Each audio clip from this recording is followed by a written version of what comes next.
If you're looking to unwind with a mystery that intrigues the mind but soothes the senses, you're in the right place.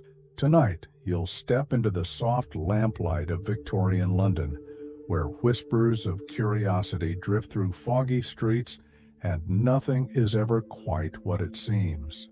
In this calm, deliberate tale, a curious string of broken statues leads the great detective Sherlock Holmes into a quiet but brilliant unraveling of something much deeper and far more valuable than anyone first imagined. There are no chases here, no shouting, only thoughtful steps, soft discoveries, and the steady unfolding of truth. So find a comfortable place, let the world fade away, and allow yourself to drift into the mystery of the adventure of the Six Napoleons, a classic Holmes case told gently and made to carry you toward rest. It was a cold, gray evening in London, the kind of evening where time seems to slow down under the weight of the fog. The city was wrapped in a quiet hush, the sort that settles over Baker Street in late autumn when the chill presses against the windows and the lamplight outside flickers like a memory. Inside the sitting room at 221B, all was as it should be. A modest fire glowed in the hearth, casting a soft amber light across the shelves of worn books, scattered chemical vials, and the violin case resting against the wall. The air carried the faint scent of tobacco, layered with the old paper and polished wood of a well-lived space. Dr. Watson sat in a high-backed armchair near the fire, legs crossed, a fresh cup of tea balanced on one knee. The steam rose gently toward his face as he flipped through the pages of that day's newspaper.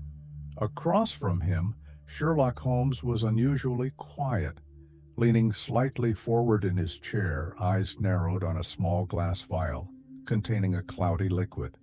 He turned the vial slowly between his fingers, deep in thought, though his ears remained attentive to the outside world. It was then, through the muffled sounds of London beyond the window, that a knock rang out from the lower door, firm, quick, and deliberate. Holmes did not look up. Watson glanced toward the stairs, waiting to hear Mrs. Hudson's familiar tread. Sure enough, her voice followed a moment later, soft but clear as she called up the stairs to announce the visitor. "Inspector Lestrade, to see you, Mr. Holmes." Holmes remained still for a moment longer, as if waiting to hear something else, perhaps the weight of Lestrade's step on the stair or the way he gripped the rail.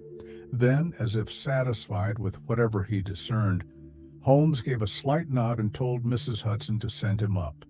Watson set down his cup, sensing the shift in atmosphere. Lestrade's visits were never trivial. He was a seasoned officer at Scotland Yard, often eager to solve a case himself, yet time and again drawn to Holmes when something in a case didn't fit. Footsteps soon echoed up the staircase, uneven and quick, then paused at the landing. The door opened, and there stood Lestrade, his overcoat still damp at the shoulders, his face carrying a tight, unsettled expression. He didn't speak immediately. He stood in the doorway, hat in hand, as if debating how to begin. Holmes gestured to the empty chair near the fireplace, inviting him in with a subtle wave of the hand. Watson, already leaning slightly forward, closed the newspaper without folding it and placed it to the side. Lestrade stepped inside, exhaled, and took the seat offered to him. He was not a man easily shaken, but tonight his movements were uneasy. He twisted his hat once in his fingers, then placed it on his knee. There was a brief pause, as though he was choosing not just his words, but the tone in which to speak them. He said that over the past 2 nights, something curious had occurred in 2 different corners of the city. A plaster bust of Napoleon Bonaparte had been smashed in a small art and curiosities shop off the Strand. Nothing else in the shop was touched. No money taken, no cabinet opened, no evidence of a break-in beyond the shattered remains of the sculpture. At first glance, it seemed like a petty act of vandalism, perhaps a bored passerby or an unruly customer. But then, on the very next evening, a second report had reached Lestrade, this time from a private residence. A respected physician named Dr. Barnicot, who lived in Kennington, reported the destruction of not one but two identical busts of Napoleon. He had one in his study at his home, and another at a separate property he owned nearby. Both had been reduced to fragments, and once again, nothing else in either location had been touched. Watson raised an eyebrow at the details, visibly intrigued. Holmes, meanwhile, remained perfectly still. He had shifted his gaze to Lestrade with a subtle interest that only those who knew him well would have noticed. Lestrade went on to say that he had initially considered the incidents to be isolated. Vandalism was not uncommon in the city. But there was something about the deliberate nature of the destruction, the care with which nothing else was disturbed, and the strange repetition of the subject, the bust of Napoleon, that had begun to unsettle him. These weren't random acts. They followed a pattern. The inspector leaned forward slightly, lowering his voice, not out of secrecy, but as if the quiet would lend clarity to the puzzle he now laid out. The busts were of the same design, not similar, identical. White plaster, the emperor's classic profile, clean lines, and each had been broken in a way that suggested urgency rather than rage. Watson asked whether any political motive had been suggested, perhaps someone with an old grudge against the image of Napoleon, or even someone mentally unwell. Lestrade acknowledged that the thought had crossed his mind, but said that the incidents were too tidy, too clinical. At that, Holmes finally spoke, his voice smooth and measured. He said that acts of vandalism are typically careless and scattered. This, by contrast, sounded methodical. He noted that while political grudges may run deep, they rarely express themselves in so narrow a focus. Someone angry at history would not limit their outburst to half a dozen busts scattered across the city. Lestrade nodded. He had felt the same. That was why he came.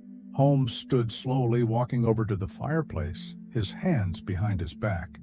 He stared into the flames for a long moment, and when he spoke again, it was mostly to himself. He mused that a man who targets the likeness of Napoleon, and only Napoleon, must either be looking for something or trying to hide something. The consistency of the object, the selectivity of the damage, all pointed to a design rather than impulse. Then, as the fire crackled in the hearth and the fog outside pressed against the window panes like a restless thought, Holmes turned back to Lestrade and said that they would, of course, assist, not just because the mystery was curious, but because it hinted at something deeper, something concealed within the ordinary. Watson rose to retrieve his coat as Holmes reached for his own. Lestrade stood with them, visibly relieved. Holmes moved with calm deliberation, securing the collar of his long coat and pausing just briefly at the threshold to glance back at the room. He said they were stepping into a mystery that had just begun to reveal its edges, that the shape would emerge slowly through small clues and quiet facts, and that sometimes even the shattering of a simple statue could be the first sound in the unraveling of something far larger. Without another word, the three men stepped into the London night. The gas lights burned faintly through the fog as their footsteps echoed down the steps and into the cobbled street, where the mystery waited in silence. The cab ride from Baker Street to the Strand was uneventful, though the silence inside the carriage carried its own weight. Holmes had drawn the curtains halfway, as if to observe the way the gaslight diffused through the mist rather than the street itself. Watson, seated opposite him, watched the detective's profile in the flickering light, still yet undeniably alert. Inspector Lestrade sat beside Holmes, tapping his fingers lightly against the brim of his hat, as if keeping pace with a thought not yet spoken aloud. The cab slowed near the corner of a narrow street, its entrance flanked by a small tobacconist and a shuttered florist. The three men stepped into the damp night, the air carrying a trace of soot and coal from distant chimneys. Lestrade led them a few steps down a quieter lane and stopped outside a modest shop front. Morse Hudson, dealer in fine art objects. The painted sign above the door had faded from years of London weather, but the windows had been recently cleaned, and inside, dim lamplight revealed a cluttered but carefully arranged interior. The inspector reached into his coat for a key. Hudson had given him permission to return with Holmes that night. The shop was closed to the public, but the case, as Lestrade put it, was far from cold. Inside, the temperature dropped noticeably. The shop was narrow, with rows of shelving that displayed everything from porcelain teacups and ivory figurines to aged prints and ornate frames. The air smelled of varnish, dust, and old paper, familiar to anyone who had ever wandered into a place where time collects itself among curiosities. Lestrade led them toward a corner near the back of the shop where a few small fragments had been carefully gathered atop a velvet cloth on a display counter.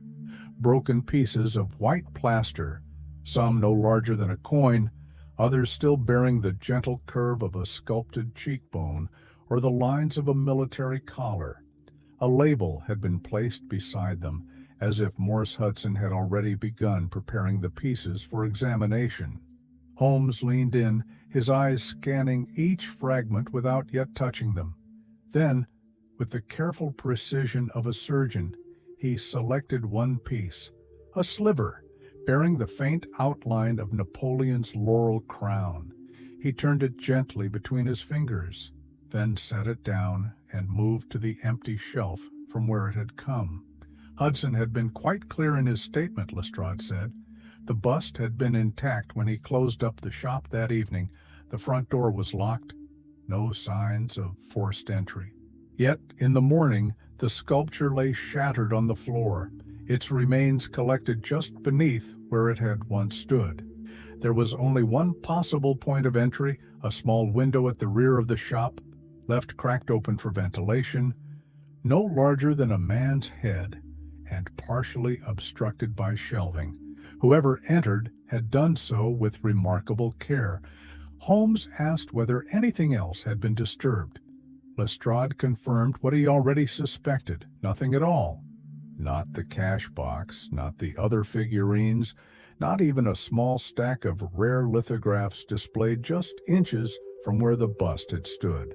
It was as if the intruder had no interest in the shop itself, only in the destruction of that specific object. Watson crouched beside the shelf, inspecting the surrounding floor.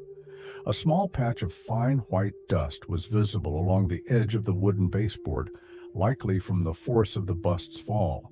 He noted a scuff mark, barely visible, a curve in the dust, as if the heel of a boot had twisted slightly upon landing. Holmes said nothing for a time, walking slowly through the shop, taking in the surroundings.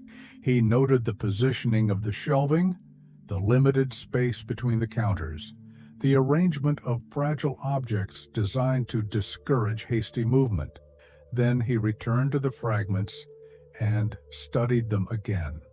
Without looking up, he asked whether Lestrade had examined the origin of the busts. Lestrade admitted he had not, at least not in detail.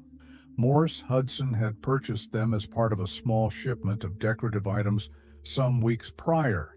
Common enough, unremarkable, nothing of value in theory. Holmes requested the invoice. Lestrade unfolded a sheet of thin paper from his notebook and handed it over. The busts had come from a small manufacturer in the West End, Gelder and Company, known for producing modest reproductions of classical figures, Napoleon among their most popular. Holmes read the name aloud, softly, then folded the paper again and slipped it into his coat. Then came the second incident, the one involving Dr. Barnicot. Lestrade proposed they continue their investigation in Kennington, where the doctor resided. Barnicot had reported both incidents to the police himself. One of the busts had been kept in his office, the other in a study at a second property he used for personal research. Both were broken in the same manner, both taken without trace of theft. Watson asked whether the doctor had any known enemies, or if he had any personal reason to believe himself a target. Lestrade said that Dr. Barnicot was well regarded, quiet, and not politically inclined. His collection of sculptures was limited to historical figures and writers: Shakespeare, Julius Caesar, Napoleon, all mass-produced and none of significant financial value. Holmes paused at the door before leaving the shop. His gaze lingered for just a moment on the fragments of plaster, then moved slowly across the shelves, down to the corner of the window, and back to the narrow floor. Then, softly, as if speaking to the air rather than to his companions, he observed that the destruction of a single bust might be dismissed, the destruction of two might be noted, but three, at different locations, suggested something else entirely. They stepped back out into the damp night, the fog curling low around their feet as they made their way toward Kennington.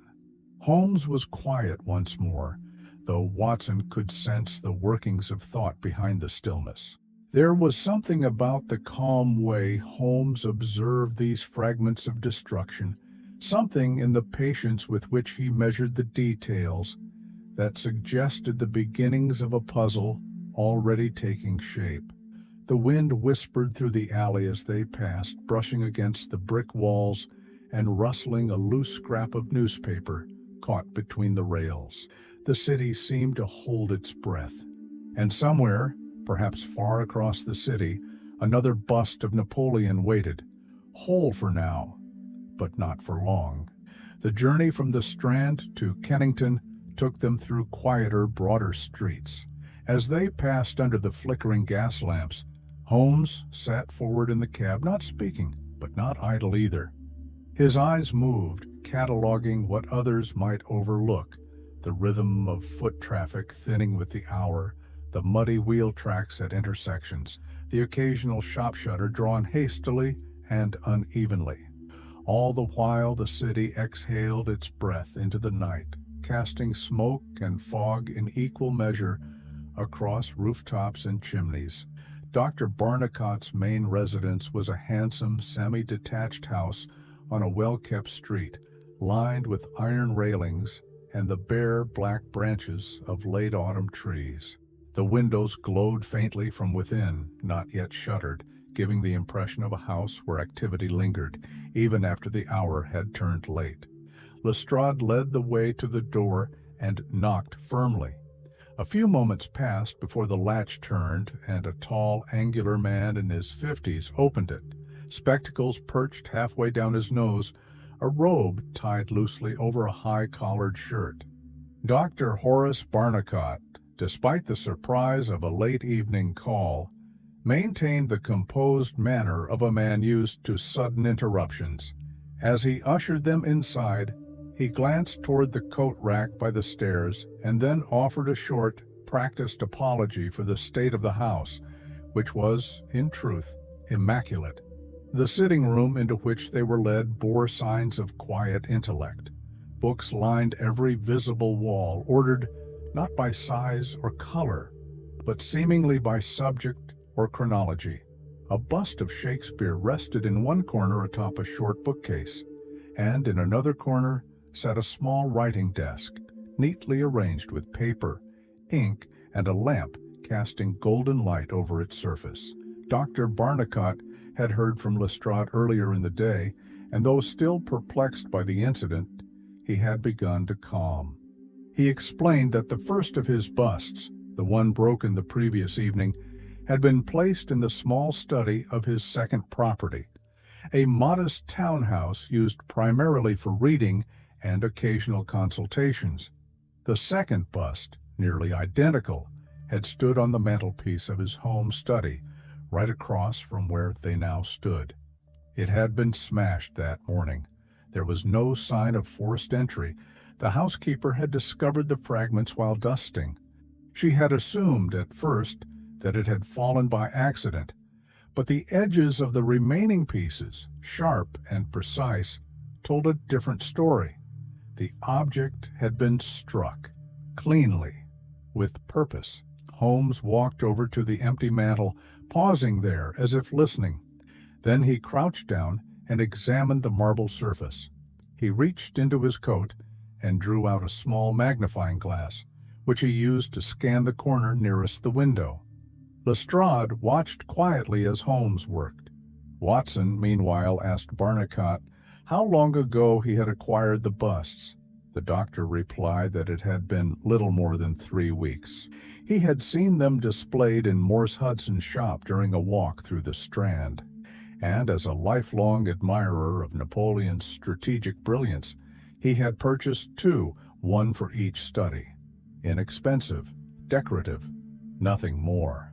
Holmes straightened, hands clasped behind his back. He asked whether anyone else had keys to both properties. Barnicot shook his head. Only the housekeeper had regular access here. The second house remained locked save for the rare times he visited. No friends, no visitors, no deliveries in recent days. Watson found himself glancing around the room, absorbing the quiet energy of a man who lived among ideas.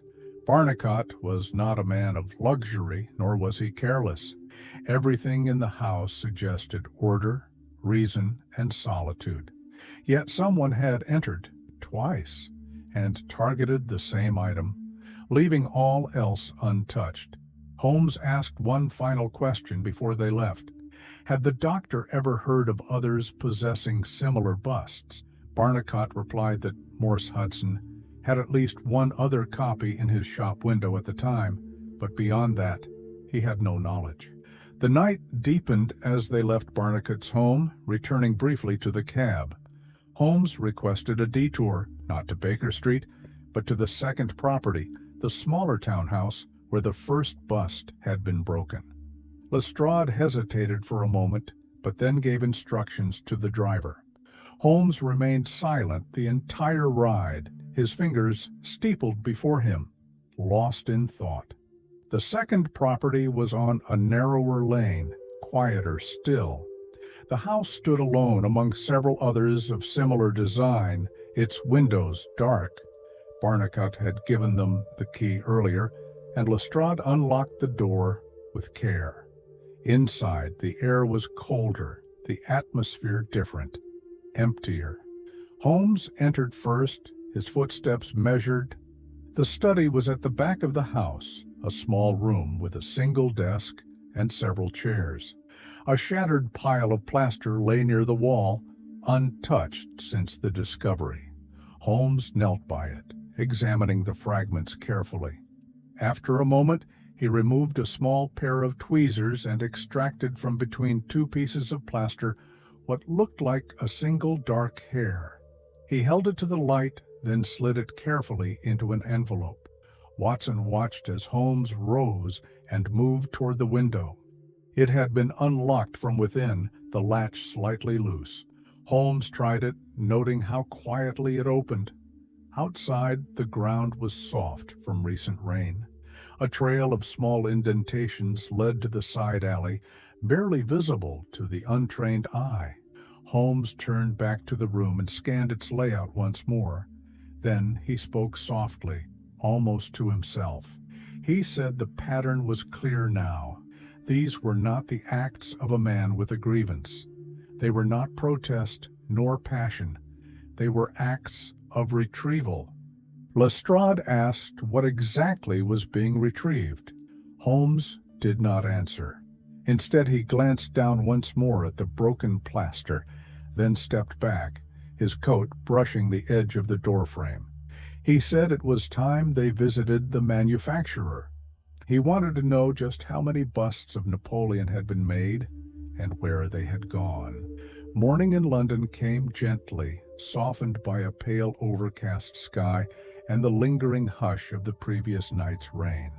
At 221B Baker Street, the fog still clung to the edges of the windows like a forgotten curtain, but the small fire in the hearth brought warmth to the room where Sherlock Holmes stood before his desk, sorting through a set of papers Lestrade had left behind. Dr. Watson, now fully dressed and sipping from a freshly brewed cup of coffee, watched in silence as Holmes examined the notes with an intensity that suggested the case had burrowed deep into his mind. Holmes's movements were precise but unhurried, more a process of alignment than investigation. He was not looking for clues anymore. He was confirming patterns. His eyes did not simply scan the paper. They absorbed, compared, tested. The silence between them had lasted over 20 minutes, broken only by the occasional scratch of Holmes's pencil across the margin, or the sound of Watson setting his cup back onto its saucer. Finally, Holmes looked up, the familiar sharpness returning to his expression. He moved toward the window and pushed it open a fraction, letting in the clean scent of damp stone and chimney smoke. Below, the city was stirring, carts creaking through puddles, horses' hooves striking cobblestone, a flower seller calling from the corner with a voice too large for the street. Holmes spoke quietly, not turning. The busts, he said, were not being destroyed out of hatred. They were being searched. Not one had been taken intact. Each had been shattered, even when removal would have been easier and quieter. A thief who wants the object would have stolen it. A man who smashes it on the spot has another purpose. Watson asked if Holmes believed something had been hidden inside the sculptures. Holmes replied that he did not believe it. He was certain of it. There was a moment's pause before he elaborated. Plaster is not hollow by design. A bust like that, solid and mass-produced, has weight and consistency. To conceal something within it would require intent from the start, during casting, not after. That meant the busts were not simply containers. They were safeguards. Whatever had been hidden inside was never meant to be found easily, and now someone was trying urgently to retrieve it. Watson leaned forward. Then the culprit must know precisely which bust carries the item. Not quite, Holmes corrected him. If the person knew exactly which one, he would not need to smash them all. He would go to it directly, take it quietly, perhaps even repurchase it if necessary. The fact that multiple busts were being destroyed one after another suggested uncertainty. He was searching, but he did not know where the treasure had ended up. Watson nodded slowly. And the man behind this would have to be familiar not just with the busts, but with their origin, their distribution, their handling. Exactly, Holmes said, which brought them to the next step. By mid-morning, Holmes and Watson arrived at a modest workshop in the West End, a narrow two-story building sandwiched between a cobbler's shop and a bakery, whose scent lingered heavily on the street. The sign above the door read, "Gelder and Company, fine statuary and casting work." Inside, the shop smelled of plaster and stone dust. Wooden crates lined the walls, filled with figures in various stages of completion. A tall man in a leather apron looked up as the doorbell tinkled. He was gray-haired, with deep lines around his mouth and a streak of white powder across his sleeve. Holmes introduced himself plainly, stating he had come about a particular order of busts, a recent set of Napoleons made for a dealer named Morse Hudson. The man identified himself as Mr. Gelder, the owner. He recalled the order clearly. 6 busts cast from a mold that had since been shelved. It was a common request, a classic figure popular in homes and schools. The set had been produced over 2 days and shipped together in a crate. No defects, nothing irregular. Holmes asked if he recalled who had worked the casting. Gelder thought for a moment, then nodded. A worker named Beppo had assisted during that week. Italian, quiet, efficient, but with a temper.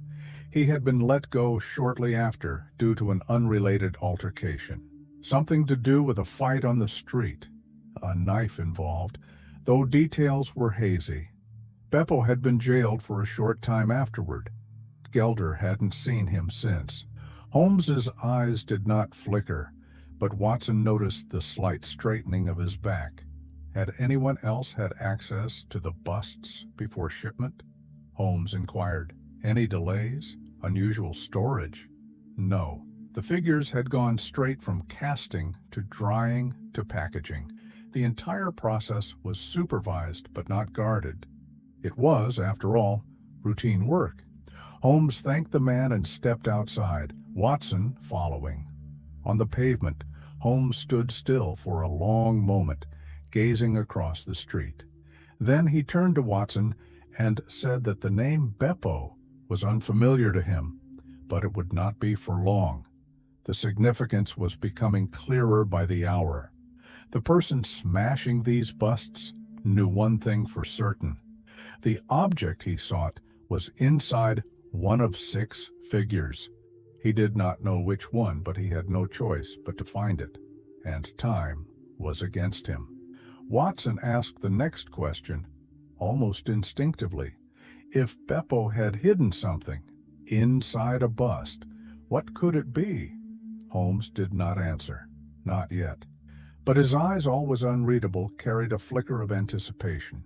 He had begun to see the shape of the crime, and though the details were still shadows, he already knew the most dangerous element was not what had been hidden, but who might kill to retrieve it. The sky had darkened again by the time Holmes and Watson arrived at the second of Dr. Barnicott's properties. Though only a few hours had passed since their last visit, the light had shifted, and the atmosphere now carried a different weight. Heavier, more deliberate, like the silence just before a curtain is drawn open. The townhouse stood quietly at the end of a narrow lane in Kennington, its brick facade made soft by the moisture in the air. The iron gate creaked slightly as Holmes pushed it open. No one else was on the street. There was a stillness to the place, as though the buildings themselves had drawn in their breath. Dr. Barnicott had left the door unlocked for them this time, trusting Holmes to conduct a more detailed investigation in his absence. Inside, the hallway led directly to the study, a square room filled with subdued light filtering through sheer curtains.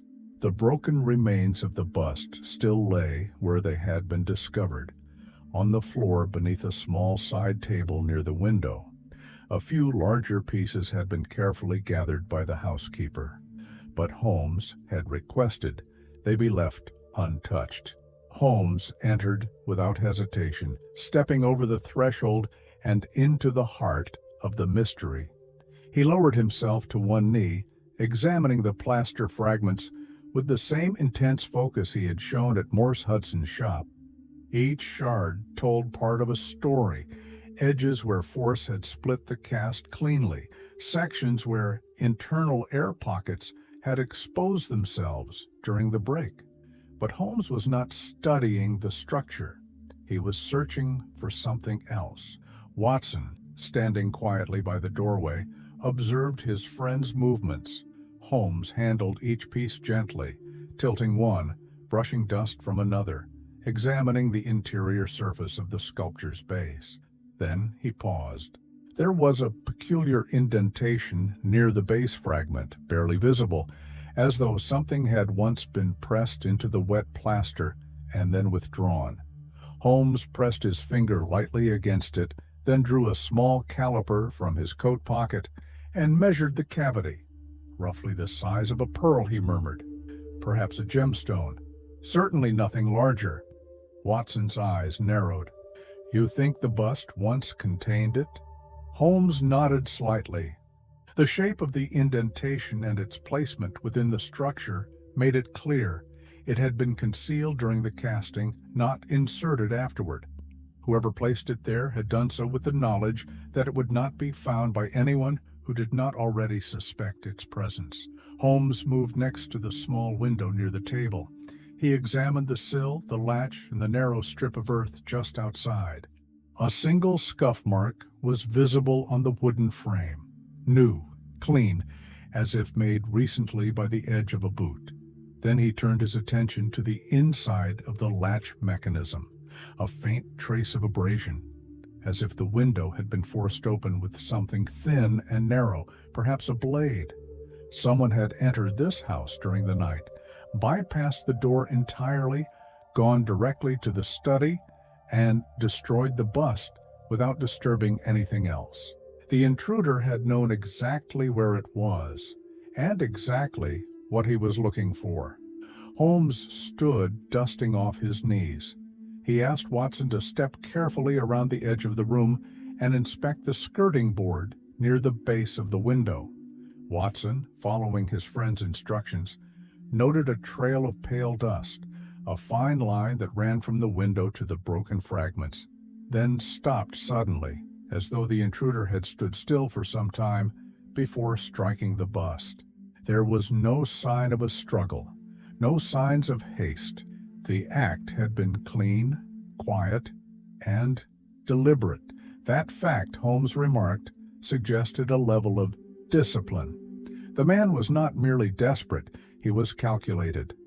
After a few more minutes of examination, Holmes stepped back into the hall, followed by Watson. He closed the study door quietly and turned to face his companion with a calm expression that betrayed nothing, yet hinted at something long understood. We are not dealing with a common thief, Holmes said, nor with a madman destroying statues for pleasure.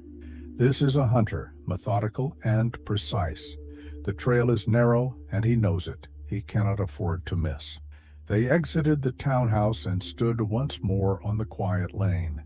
The fog had thickened slightly, softening the outlines of the buildings, turning the distant street lamp into a soft, golden orb.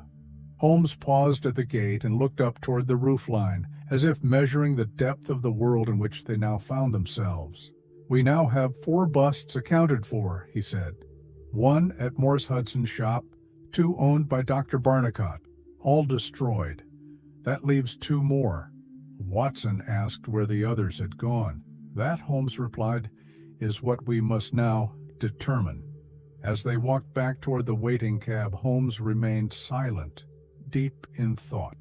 The mystery, though still mostly hidden beneath layers of coincidence and plaster, was no longer shapeless. It had begun to take form, and he had already begun to sense its center. The next bust would tell them more, but only if they found it before the intruder did. The following morning, as the soft chime of a distant church bell echoed across Baker Street, Sherlock Holmes sat motionless by the window, his eyes half closed, his fingers steepled just beneath his chin. Outside, the fog had lifted slightly, revealing a dull gray sky above a city already stirring with purposeful activity. Vendors opened their stalls, newsboys shouted headlines from corners, and the horse-drawn omnibuses began their crawl through damp, narrow streets. Inside the sitting room at 221B, a map of London was spread across the table. Beside it lay 3 sheets of notepaper filled with addresses, scribbled arrows, and notes in Holmes's tight, slanted handwriting. A 4th sheet bore only a list of names, 6, precisely. Watson, seated nearby and reading through the morning edition of the Times, glanced up as Holmes stirred, his focus narrowing once more onto the names. Holmes had spent much of the night corresponding with various shopkeepers and tradesmen, using Lestrade's connections and his own methods of persuasion to trace the distribution path of the Napoleon busts. What he now had before him was the key to the case's geography. 6 busts, he said quietly, were produced by Gelder and Company. All 6 were made from the same mold on the same week. They were not sent to a variety of buyers, as one might expect. Instead, they had been boxed together and delivered to a single intermediary, Morse Hudson. Watson leaned forward. So Hudson had sold them all? Not quite, Holmes replied. According to the invoice from Gelder and Company, the entire shipment had been delivered to Hudson's shop, but only 2 were sold directly to customers from there, Dr. Barnicot being one of them. The remaining 4 had been transferred to a small network of secondary dealers. This, Holmes noted, was common practice in London's trade of decorative items. Morse Hudson would often offload pieces to trusted clients with better foot traffic in other neighborhoods. Holmes pointed to one name on his list, Harding Brothers, a furniture and household goods shop in Lower Kennington Road. The shop had taken 2 of the busts, one of which had been purchased by a Mr. Horace Harker, a newspaper journalist. The other had gone to a local solicitor whose office was located above the shop itself. And the final 2? Watson asked the question, as Holmes laid his finger on the last name. Farnsworth and Hale, a modest gallery in Brixton.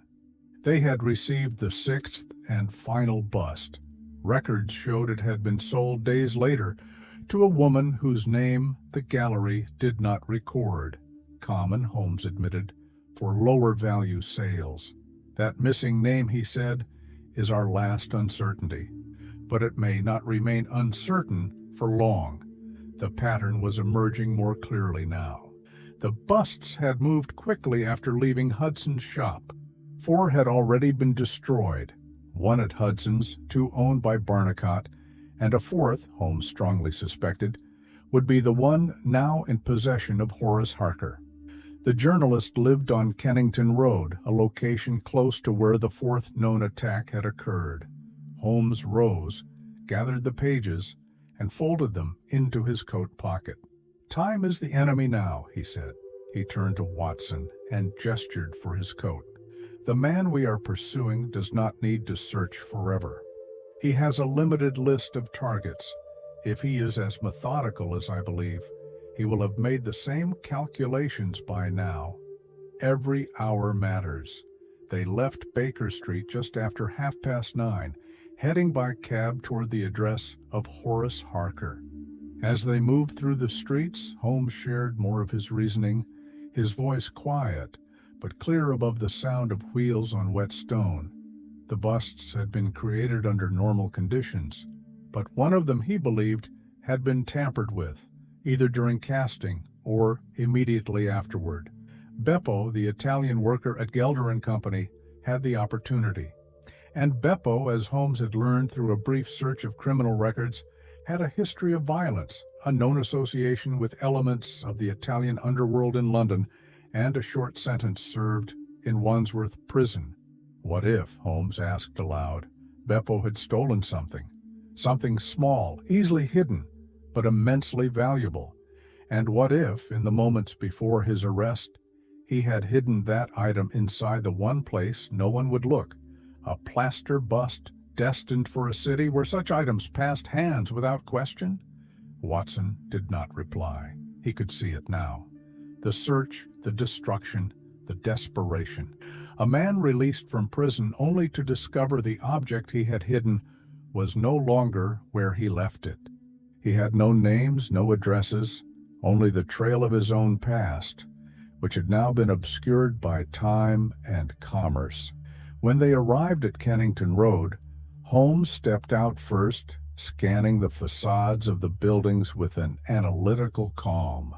Number 17 stood at the corner, a narrow 3-story townhouse with wide bay windows and a green door marked with brass lettering. The nameplate read, Horace Harker, Associate Editor, Central London Press Syndicate. Before they could knock, the door opened. A man in a loose cravat and house slippers stood there, blinking in surprise. Holmes introduced himself, explaining that they had come to discuss a recent purchase, a bust of Napoleon. Harker looked confused at first. Then his expression changed. "You mean the one that was smashed?" Holmes and Watson exchanged a glance. "Smashed?" Holmes asked. "When?" "Last night," Harker said, voice low. "Sometime in the early hours. I found the door ajar and the statue in pieces on the steps. Nothing else was missing, but it was the oddest thing." He stepped back to let them in. Holmes entered slowly, eyes already sweeping the hallway. A small pile of plaster dust had been swept to one side near the entry. The fragments were now in a box on the writing desk, untouched since Harker had gathered them. The fifth bust had been found, and it, too, had been destroyed. Holmes crouched beside the box, lifting a few of the larger fragments with his fingertips. There was no sign of any hidden object, no trace of foreign material embedded in the plaster. This, too, had not been the bust Beppo had been searching for. Holmes stood and turned to Harker. "Did you hear anything in the night?" The journalist nodded slowly. "A thud. Around 2 in the morning, I thought it was something outside. I did not imagine—" He trailed off. Holmes's expression did not change, but the next words carried weight. "There is one more bust," he said quietly. "Only one." He turned to Watson. "And we must reach it before Beppo does." The wind shifted as Holmes and Watson stepped back out onto Kennington Road. What had begun as a still gray morning had now thickened with the scent of distant smoke and damp stone, as if the city itself were preparing to hold its breath. Holmes paused on the front step of Horace Harker's home, his eyes not on the street, but inward, deep in concentration, reconstructing the timeline not just of one crime, but of several overlapping movements, each one gaining urgency.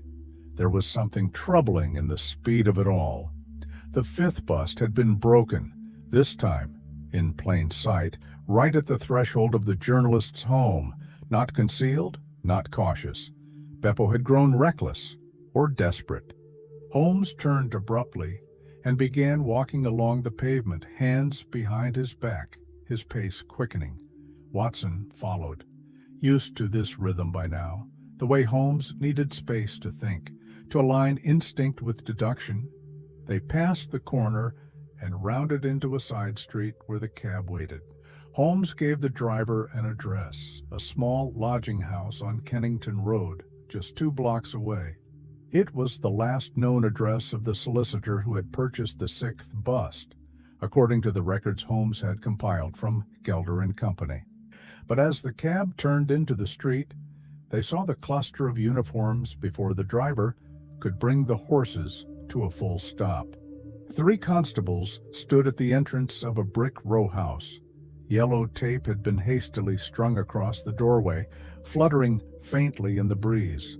A figure in a dark overcoat moved briskly down the steps, speaking sharply to a pair of officers standing near a newspaper vendor. It was Lestrade. He saw them almost at once and raised a hand to stop them before they crossed the tape. "I was just about to send for you," he said to Holmes, his voice grim. "We've had a murder." Holmes said nothing, but his eyes moved instantly. Over the entrance, the stoop, the gutter.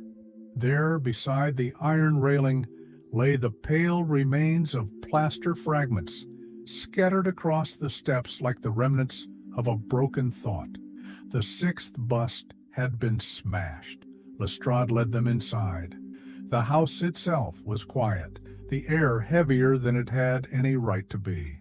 Holmes moved slowly, absorbing the space before words shaped the scene. The front room had been left mostly untouched. No signs of forced entry, no overturned furniture, no valuables disturbed. It was only in the parlor at the rear of the house where the stillness turned violent. There, sprawled across a Turkish rug of faded red, lay the body of a man. He was in his early 30s, dressed in a brown waistcoat and rolled shirt sleeves. His eyes were wide, fixed toward the ceiling in final surprise. A dark stain had spread beneath his collar, and the knife, still embedded just below the jaw, glinted faintly in the lamplight. His name was Pietro Venucci, Lestrade said, an Italian national known to the yard. Low-level connections to organized crime, mostly smuggling, intimidation, nothing large but certainly dangerous. Holmes crouched beside the body, his face unreadable. Watson, though no longer practicing medicine, instinctively moved forward, scanning the angle of the blade and the blood pattern. A quick death. No struggle. Holmes murmured that the man had likely known his attacker. No sign of defense. No movement, no overturned furniture. Not even a chair pushed back. The knife had gone in cleanly, quickly, perhaps even mid-conversation. Lestrade nodded. The house belonged to Mr. Josiah Brown, a solicitor. He was away in Devonshire. Venucci had been renting the spare room, cash in hand, no questions asked. And the bust? Gone, shattered on the floor near the fireplace. Pieces swept roughly aside, as if the killer had paused only briefly after the attack to complete his task. Holmes moved to the hearth, lifting one of the larger fragments with a gloved hand. The base was hollowed, not much, but enough to conceal something small. He turned it slightly and gave a faint sigh. Nothing inside. This had not been the hiding place. 5 busts had been destroyed. One remained unknown. But Beppo's trail had now crossed a deadly threshold. Watson said aloud what none of them wanted to hear. He killed for it. Holmes nodded slowly. Yes, he said. And now he will kill again, if he must. Lestrade motioned toward a table near the far window. On it sat a folded cloth bundle, stained with white dust. Inside, the constables had collected the fragments of the 6th bust, and beneath them, Holmes found something unexpected. Not the pearl, but a single strand of red twine. He held it up to the light, examining its fibers. Used to bind something? Watson asked. Holmes didn't reply. He tucked it into his coat and turned to Lestrade. We need a name, he said, and we need it quickly. He paused at the door before adding, almost to himself, and we need to find the last bust, before Beppo does. Outside, the fog was beginning to return, curling between chimneys and stairwells as London settled once more into quiet. But beneath that quiet, the case had changed. It was no longer just about stolen property. Now it was about stopping a man who had nothing left to lose. The body of Pietro Venucci was removed shortly after noon under Lestrade's direction, placed in a black-covered cart, and wheeled discreetly down Kennington Road to avoid public notice. The constables, efficient and silent, had done their work with the grim resolve familiar to those too often in contact with the death. But for Holmes, the removal of the body marked not the closing of a scene, but the opening of its deepest layer. Once the parlor had been cleared, Holmes returned alone to the room, asking only Watson to remain with him. Lestrade, understanding the look in Holmes's eye, excused himself to speak with neighbors. The air was colder now, stripped of the false warmth that human presence sometimes lends to a space. The window above the hearth rattled slightly as a gust passed outside. Holmes stood near the spot where Venucci had fallen, observing the carpet as if it might still whisper the echoes of the moment. He spoke softly as he worked, not for Watson's benefit, but as if narrating to the room itself. The entry point of the blade had been expertly chosen, beneath the jaw, angled upward, severing both artery and windpipe in a single motion. It was the work of someone familiar with violence, and more importantly, someone who intended silence. No scream, no struggle, just efficiency. Holmes traced the faint drag marks on the rug with the tip of his cane, After Vannucci fell, the killer had not fled. Instead, he had stepped around the body, retrieved the bust from the shelf, and smashed it directly onto the floor. The fragments told the tale. The base had struck first, cracking apart in a radiating pattern. Holmes had already seen this same destruction twice before. Watson, from across the room, asked if Holmes believed Vannucci was a random tenant, simply in the wrong place at the wrong time. Holmes replied with certainty. Vannucci was not incidental. His presence here was not a matter of coincidence. He was not simply renting a room. He had followed the same scent Holmes had been tracking, though likely with less elegance. Holmes had no doubt that Vannucci was also searching for the pearl, and he wasn't alone. Holmes withdrew a folded note from his coat, one he had kept since the morning after his visit to Gelder and Company. It contained the name of the Italian sculptor who had worked the casting line the week the busts were made, Beppo Cantalupo. Beppo had no permanent address, but Holmes had identified a pattern of employment: short-term work at sculpting firms, plaster workshops, and once, briefly, as a porter at a private estate in Kent. He had vanished from record after a brief imprisonment for assault, his trail broken until now. The significance of Pietro Vannucci lay not in his murder, but in his identity. A known associate of the Italian underworld in London, specifically the Camorra, a loosely connected network of southern Italian criminals operating among the immigrant quarters. Holmes had seen their handiwork before: knife work, protection schemes, coded silence. He paced slowly across the room as he spoke, his voice even. Vannucci had once been linked to the theft of a valuable object from a Mayfair townhouse. The case had gone cold due to lack of evidence and a wall of silence among the suspects. But Holmes had remembered it, even when the newspapers had not. That object had been a gem, a singular black pearl, known to have belonged to the House of Borgia, missing since the end of the Italian campaign. It had been smuggled into England 2 months earlier, and now it was missing again. Watson exhaled slowly. So Beppo hid the pearl inside the bust? Holmes turned toward him. That is the only explanation that fits all available facts. A gem too dangerous to carry, too distinctive to sell. He needed to vanish it quickly without drawing notice.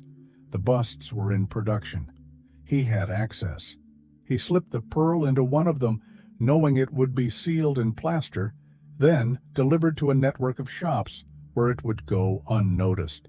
He was arrested days later, and now he's out and retracing his steps. But Vannucci had caught the scent as well. He likely knew Beppo, perhaps even helped with the theft, or perhaps he intended to take the pearl for himself. In either case, he reached the bust first, but he did not find what he was looking for. Holmes returned to the shattered fragments once more.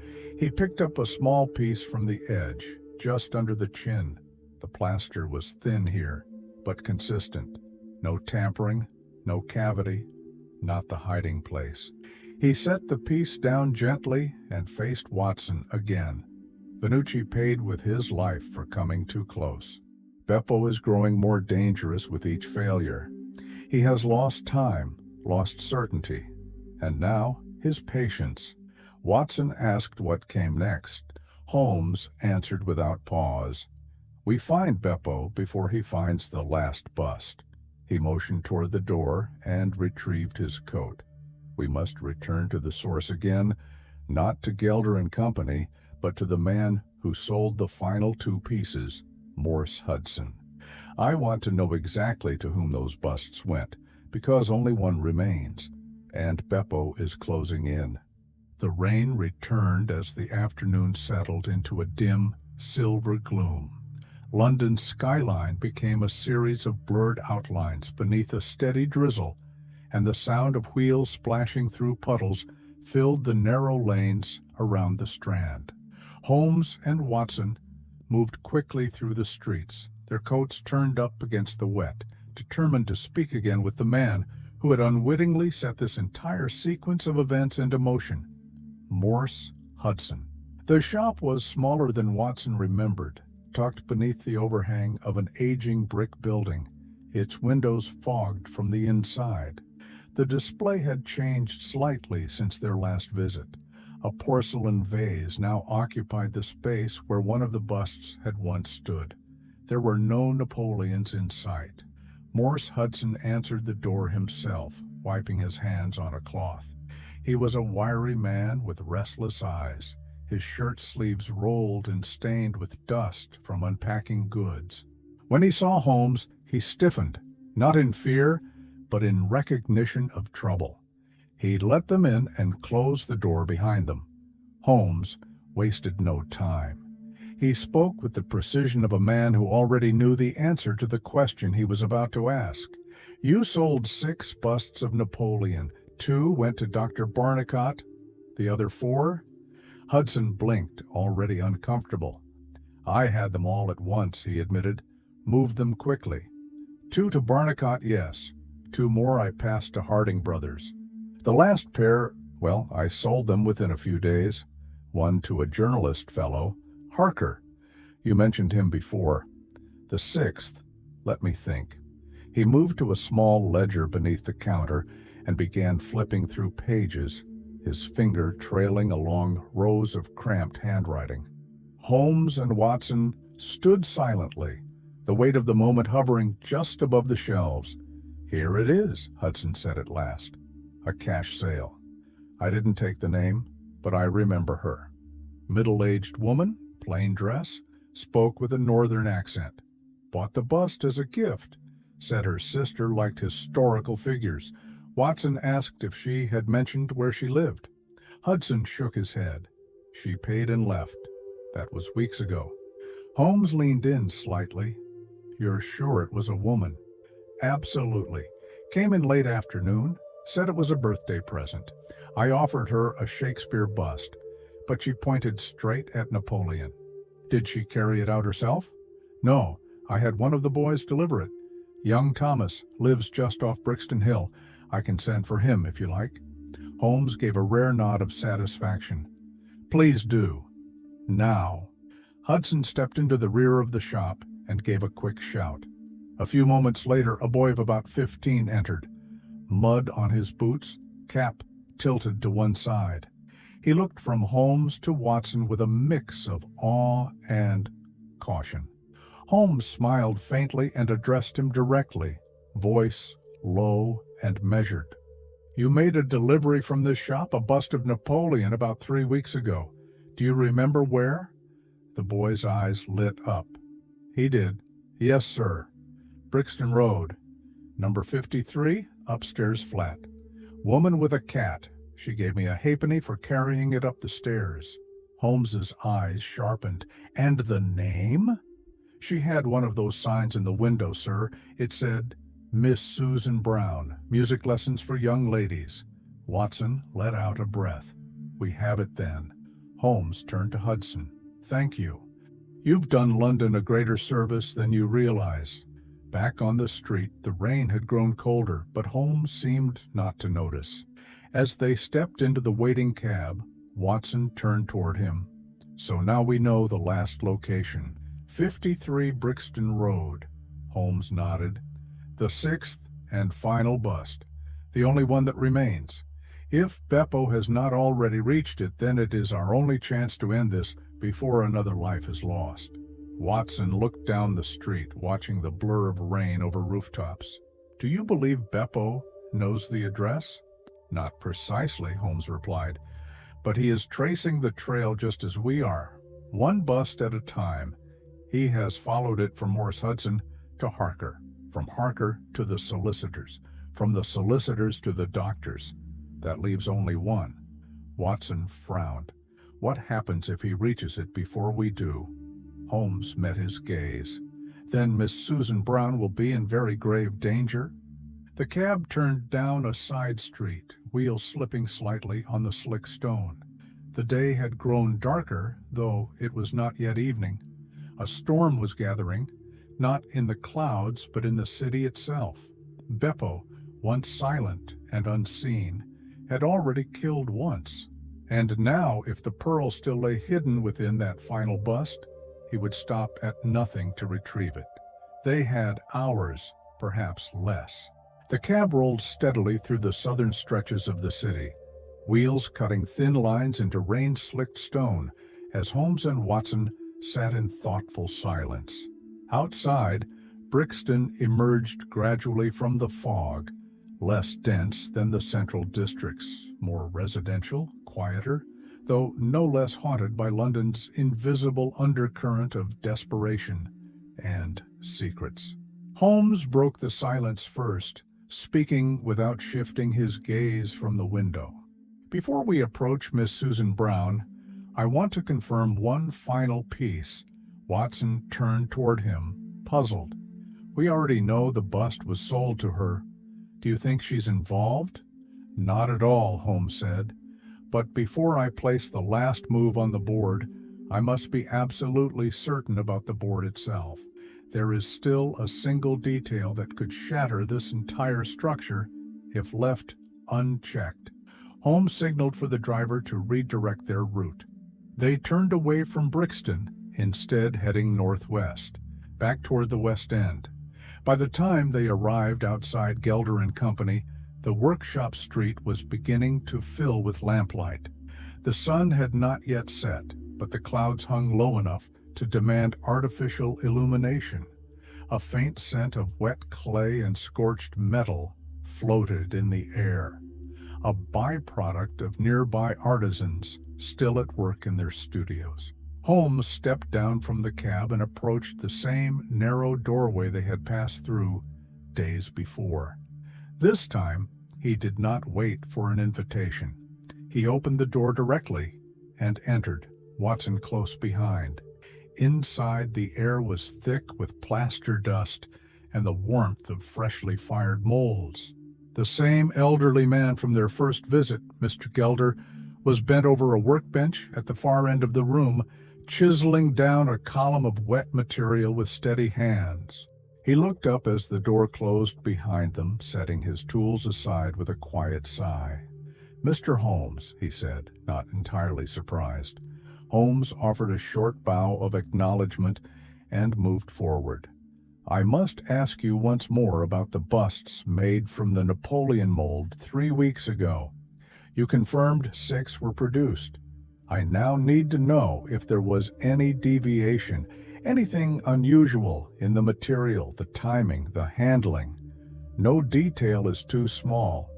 Gelder considered the question seriously, stepping away from the bench and removing his apron. He wiped his hands carefully on a cloth before speaking. "I remember that batch well. The mold had been in use several times that month, but those 6 were the last castings before we retired it. The detail was beginning to degrade. Still, they passed inspection. Any irregularities in the drying room? None that I was informed of." Holmes walked slowly around the workshop as Gelder continued. "The castings were done in pairs, first 2 on Monday, 2 more on Tuesday, and the final pair on Wednesday morning. Each day, Beppo handled the pour while I oversaw the cleanup. You were present all 3 days?" "Yes, sir. Although on Wednesday I left early, had to meet a supplier." Beppo finished the pour and left them in the drying rack. Holmes turned sharply. "You left him alone?" "Only for an hour," Gelder replied, now visibly curious. "Nothing seemed wrong when I returned." "Did anyone else enter the drying room during that time?" "To my knowledge, no. The door stays shut during the set. If opened too early, the moisture ruins the cast." Holmes nodded slowly, the image forming clearly in his mind. "And where are the molds now?" "Back here," Gelder said, leading them to a series of stacked wooden crates at the rear of the workshop. He opened one carefully, revealing a row of plaster molds, some cracked, others fully intact. Holmes selected the Napoleon mold and examined it carefully. The inner cavity, shaped to the emperor's familiar features, was clean and dry. No foreign residue, no tampering. The mold was pure. He set it aside, then looked back at Gelder. The busts were solid? Completely, sir. We do not produce hollow castings unless specifically requested. So a man hiding an object would have to place it inside during the initial pour? Correct. Could it sink? Not unless deliberately forced down. The plaster sets quickly. He would need to act within seconds. Holmes considered this, then looked toward Watson. Then the busts were not simply used for concealment, they were used as safes, and only one of them could contain what he hid. Gelder tilted his head. Forgive me, but what was he hiding? Holmes answered plainly. A gem. The black pearl of the Borgias. Gelder paled slightly, the name triggering recognition. That was in the papers, he murmured. Stolen from Lady Morcar's estate. Vanished without a trace. Now it has resurfaced, Holmes said, but not where anyone expected. He returned the mold to the crate and turned for the door. Thank you, Mr. Gelder. Your information has been essential. Gelder gave a quiet nod, watching them go. Outside, the wind had picked up. The clouds had begun to break over the rooftops, letting in a streak of pale orange light as the day yielded reluctantly to twilight. In the cab once more, Holmes turned to Watson. Now we go to Miss Susan Brown. Watson raised an eyebrow. You think Beppo is already there? If he is not, Holmes said, then we are still ahead of him. But not for long. They would arrive before dark. With luck, before the next bus could be smashed, before the next death. And somewhere inside a quiet Brixton flat, the Black Pearl waited, sealed in plaster, unaware that it was being hunted. The final approach to Brixton Road was made in silence.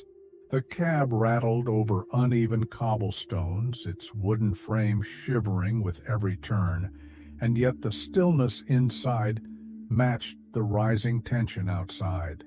As Holmes sat, angled forward, his fingers lightly tapping the edge of the seat, Watson recognized the look in his friend's eye. Focused, calculating, but with a faint trace of urgency that rarely surfaced so clearly. They turned onto the main road just as the last hints of daylight withdrew behind rows of terraced houses. Lamplighters moved from post to post, their long poles stretching into the dusk to awaken the amber glow that lined the street.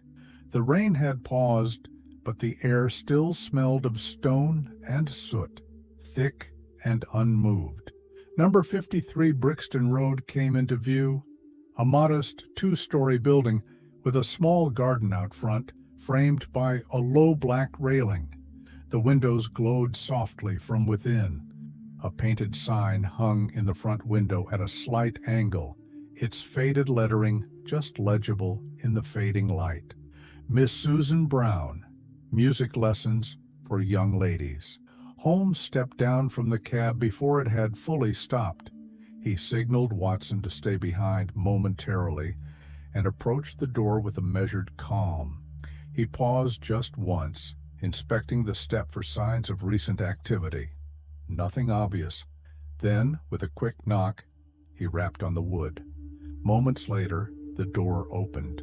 Miss Susan Brown was exactly as Morse Hudson had described her, perhaps in her early 50s, neatly dressed in a dark blue skirt and blouse, her graying hair tied into a tidy bun. Her eyes, though friendly, carried the sharpness of someone used to managing children and schedules without compromise. Yes? Good evening, madam, Holmes said. My name is Sherlock Holmes. I believe you recently purchased a small plaster bust from a shop on the Strand. Miss Brown blinked, clearly unaccustomed to unexpected visitors, let alone ones who mentioned such specific purchases. Yes, a bust of Napoleon, I believe. From Morse Hudson's shop? Indeed. Might I come in? After a brief hesitation, she stepped aside and gestured him into a narrow sitting room lined with lace curtains, upright chairs, and a small piano against the far wall. A music book lay open, as if a lesson had only just ended. Watson entered quietly behind Holmes as the door closed. They stood in the middle of the room, eyes drawn almost instantly to the mantelpiece above the fireplace. There it stood, unbroken, undisturbed, the sixth and final bust. It was smaller than Watson expected, perhaps only 10 inches tall, but its shape and detail matched perfectly the fragments they had examined in every other scene. There was no mistaking it. This was the one. Miss Brown looked from one man to the other, a faint concern forming on her brow. "Is something wrong with it?" Holmes smiled gently. "No, not at all. But I wonder, have you had any visitors in recent days? Anyone asking about the sculpture?" Her eyebrows rose in surprise. "Heavens, no. I bought it for my sister, actually. She's fond of French history, but her birthday is not until next week, so I've kept it here for now. I thought it looked rather distinguished on the mantel." Holmes's eyes remained fixed on the bust. "May I examine it?" She gave a slight nod. Holmes stepped forward and reached for the sculpture, lifting it carefully with both hands. He turned it slowly, examining the base, the seams, the subtle changes in plaster density. He gave it a gentle tap with his knuckle. A faint, muffled tone replied, not the solid thud of compact plaster, but something else, a hollow sound. Watson caught it too. "It's not solid," he said softly. "No," Holmes replied, his voice now laced with certainty. "This one is different." He set it down gently. "Miss Brown, I must ask you to let me take this with me for the evening. I will return it unharmed, I assure you, along with an explanation.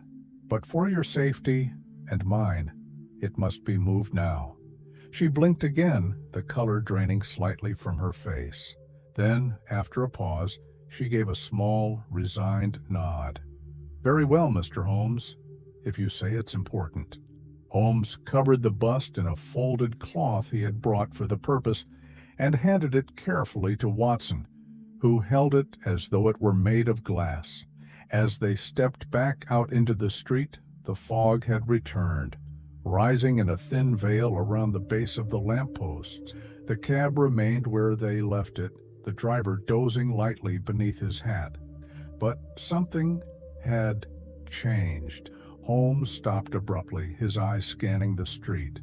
A faint shadow moved at the end of the block, too far to be clearly seen, but not far enough to be ignored. He turned to Watson. "He's watching."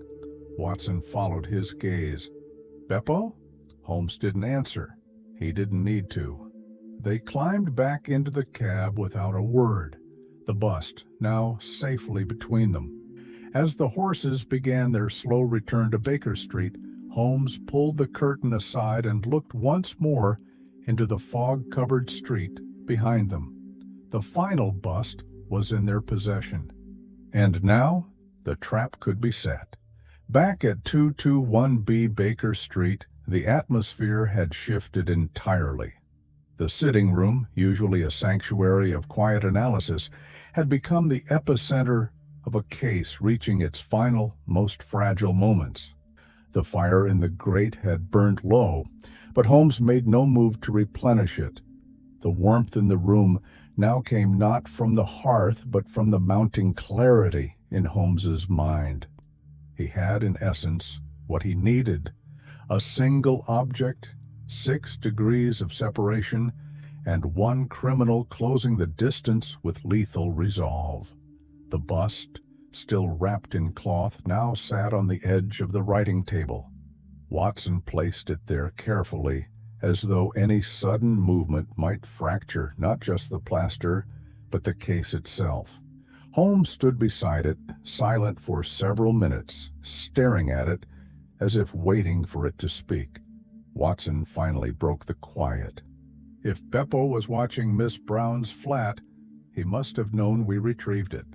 Holmes nodded without looking away. He's been shadowing the trail since his release. Vanucci's death was not planned. It was born of surprise and opportunity.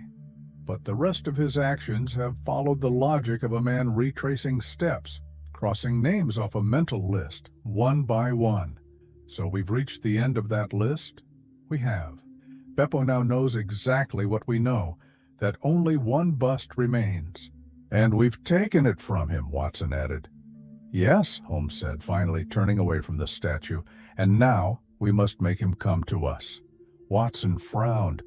You mean to set a trap? Holmes began pacing, not quickly, but with purpose. He moved toward the cabinet in the corner and retrieved a small hammer, a jeweler's lens, and a flat wooden tray. He placed them all on the table beside the bust. Not a trap precisely, he said. A resolution, one that must be timed to the minute. He glanced at the clock. It was just past 7 in the evening. The street outside was quiet, but not asleep. Footsteps occasionally passed the window, some hurried, some dragging, and the muffled clop of hooves echoed faintly as cabs made their way along Baker Street. Lestrade arrived shortly thereafter, his overcoat wet from the lingering drizzle. Holmes let him in without ceremony. We have the final bust, Holmes said. Lestrade's eyebrows rose slightly, though he didn't feign surprise. He'd expected no less. Where? On the table. Untouched. Lestrade crossed the room, examining it for a moment with detached interest. Looks like the others. So that's what all this destruction has been about? Not the bust itself, Holmes said. What's inside? He reached for the hammer but did not raise it. Not yet. Lestrade took a seat across from Watson and folded his hands. You expect him to come here? I expect him to realize he has no choice. Holmes crossed to the window and adjusted the curtain just slightly, just enough to allow a glimpse of the lamp-lit street below. Across the road, a man appeared to be tending to a bootlace, hunched beneath a gas lamp. He'd been there for 20 minutes. Holmes nodded toward him. That's Beppo. Lestrade moved quickly toward the window, but Holmes stopped him. No sudden movements. He won't approach until he's certain the bust is within reach. Watson stepped forward. So what now? Now, Holmes replied, we wait. The next hour passed with a tension so still it seemed to alter the very air in the room. No one spoke unless necessary. The only sounds were the quiet ticking of the clock and the occasional snap from the fireplace. Holmes never sat. He stood with arms crossed, watching the street below, noting the posture of the man across the road, the moments when he shifted, the instinctual glances he cast toward the window. It was nearly 9 when Beppo moved. He crossed the street slowly, feigning drunkenness, his shoulder brushing the walls of buildings, stopping to examine the base of a lamppost, as if searching for something lost. Then, without warning, he slipped around the corner and vanished from view. Holmes's voice was calm. He'll come through the alley, the back entrance. He'll wait until the lights are lowered. Lestrade moved toward the rear hall with 2 constables he'd brought quietly with him. They positioned themselves silently near the back door, weapons holstered, movements tight and prepared. Holmes turned down the gas lamp by the window. Then he crossed to the table and placed the bust at the center of the room, in full view. He looked at Watson. Now, we let him take it. Moments later, the faintest creak of a floorboard came from the rear hall. Not loud, not careless, deliberate. Then the door opened, slowly, without sound. The man who entered was short, wiry, his dark coat damp and pressed tight against him. His hair, curly and unkempt, stuck to his forehead in damp clumps. He moved like a shadow gliding toward the bust, not noticing the others hidden in the dark. He reached out, and in that moment, before his fingers could touch the plaster, Holmes stepped forward and struck a match. The light flared. Beppo froze. Lestrade and the constables emerged at once. In seconds, the man was restrained, struggling briefly, then still.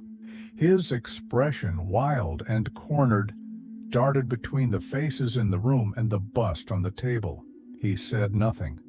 Didn't need to. Holmes stepped beside him and spoke softly. "It's here, isn't it?"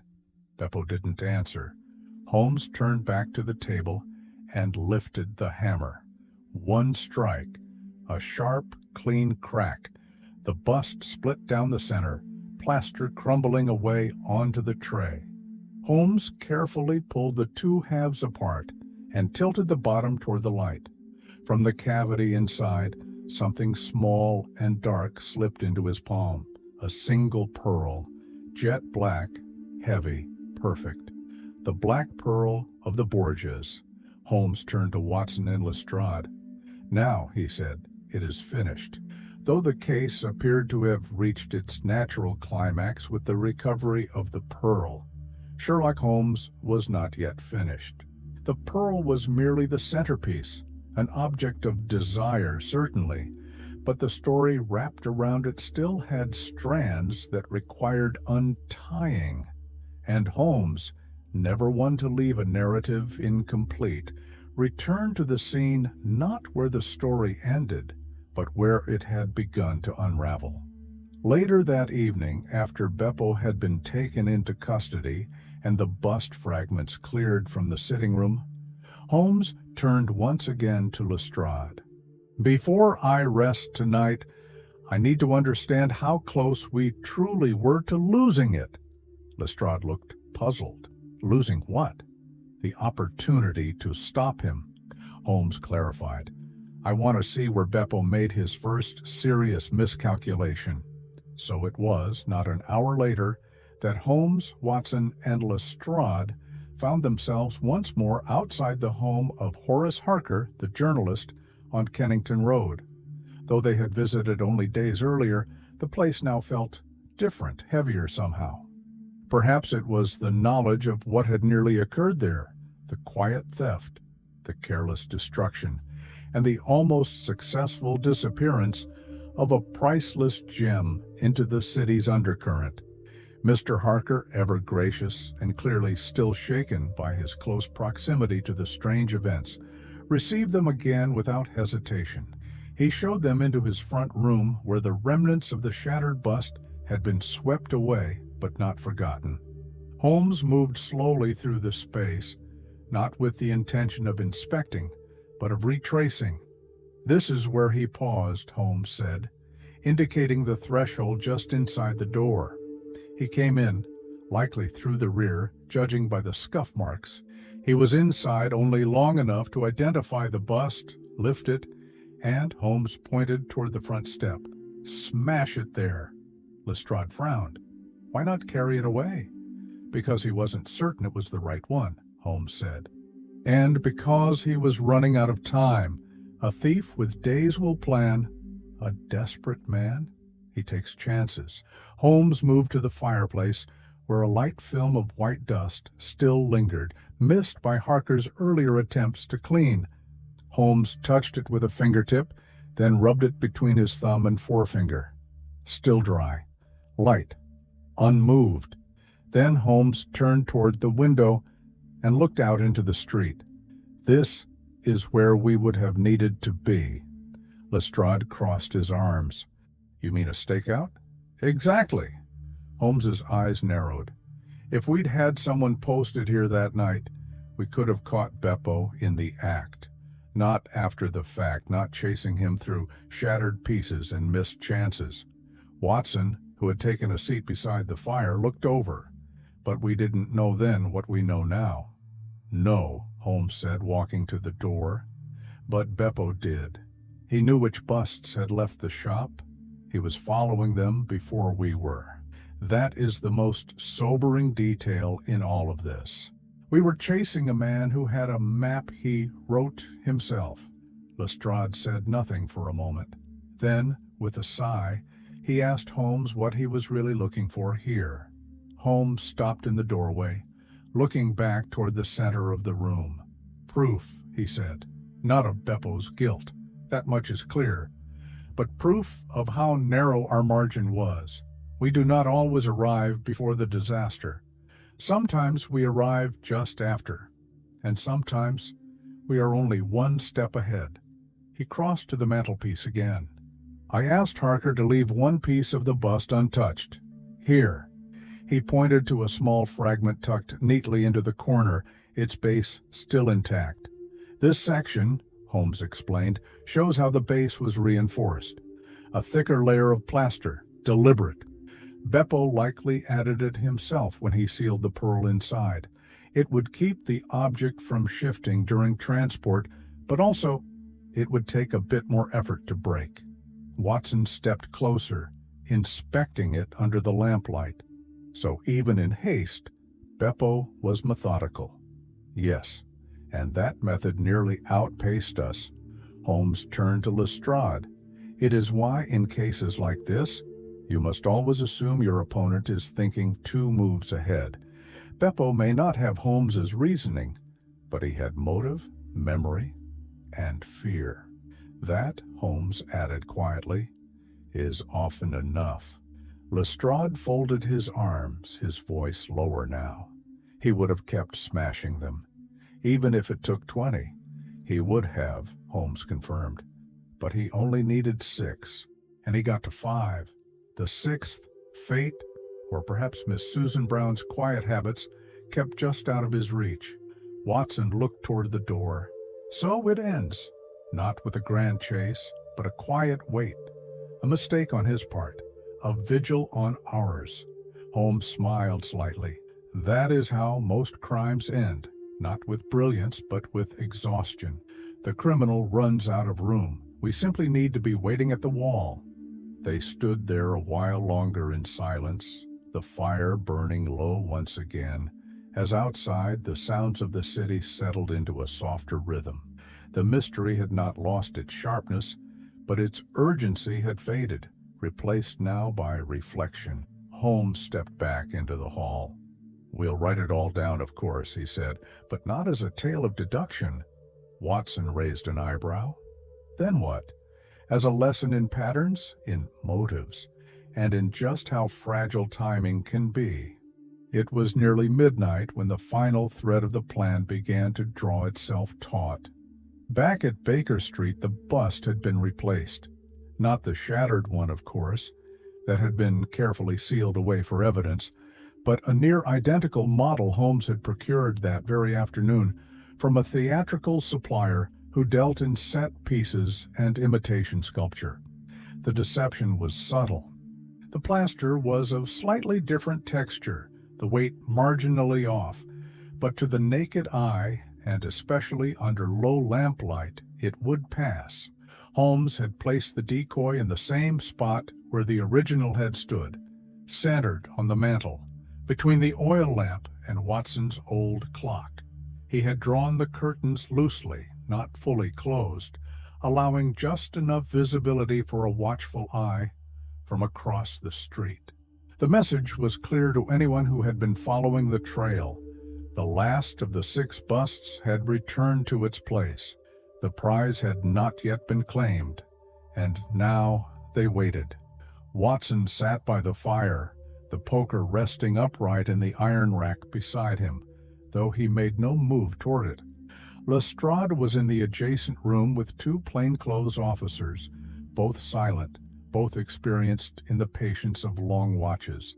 Holmes stood by the front window, half shadowed by the drawn curtain, his silhouette faintly visible from the outside, a detail he had calculated with meticulous care. Time passed slowly. The silence was complete but not restful. It was a silence shaped by tension, thick with expectation. At 1:15, Holmes moved. He did not speak.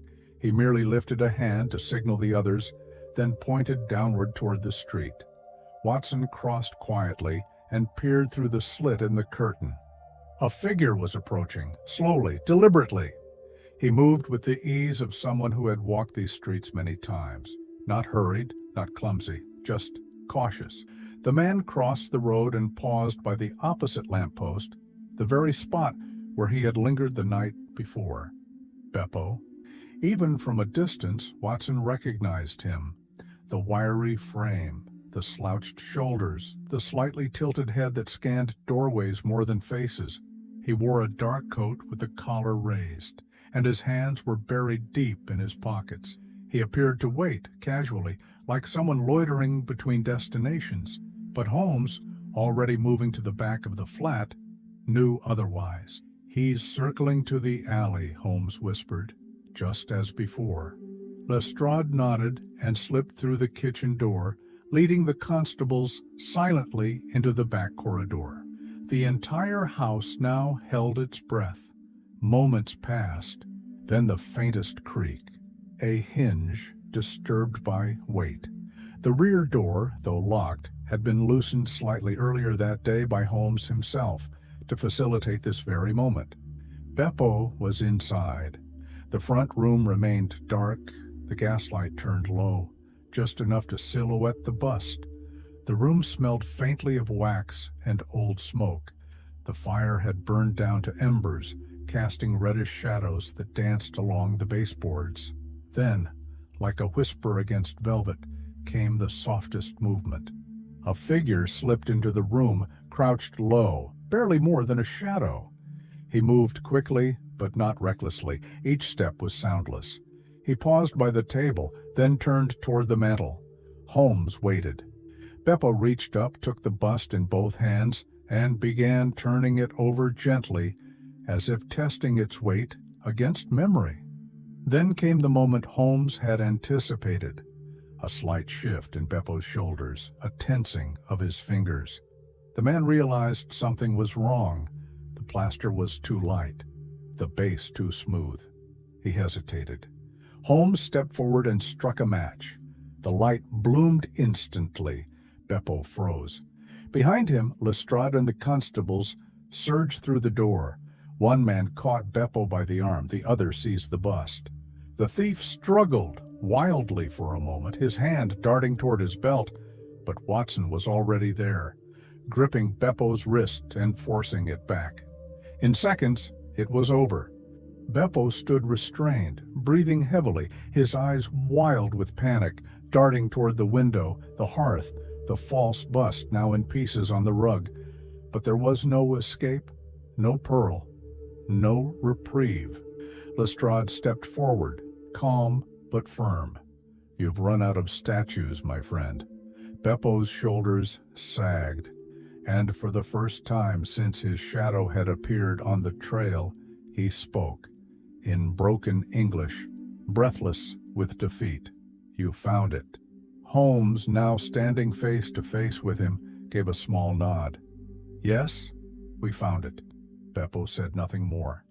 Lestrade gestured to the officers, and they escorted the thief out the back, careful to avoid drawing attention from any late-night passers-by. Holmes stood silently in the center of the room, watching until the last footsteps faded.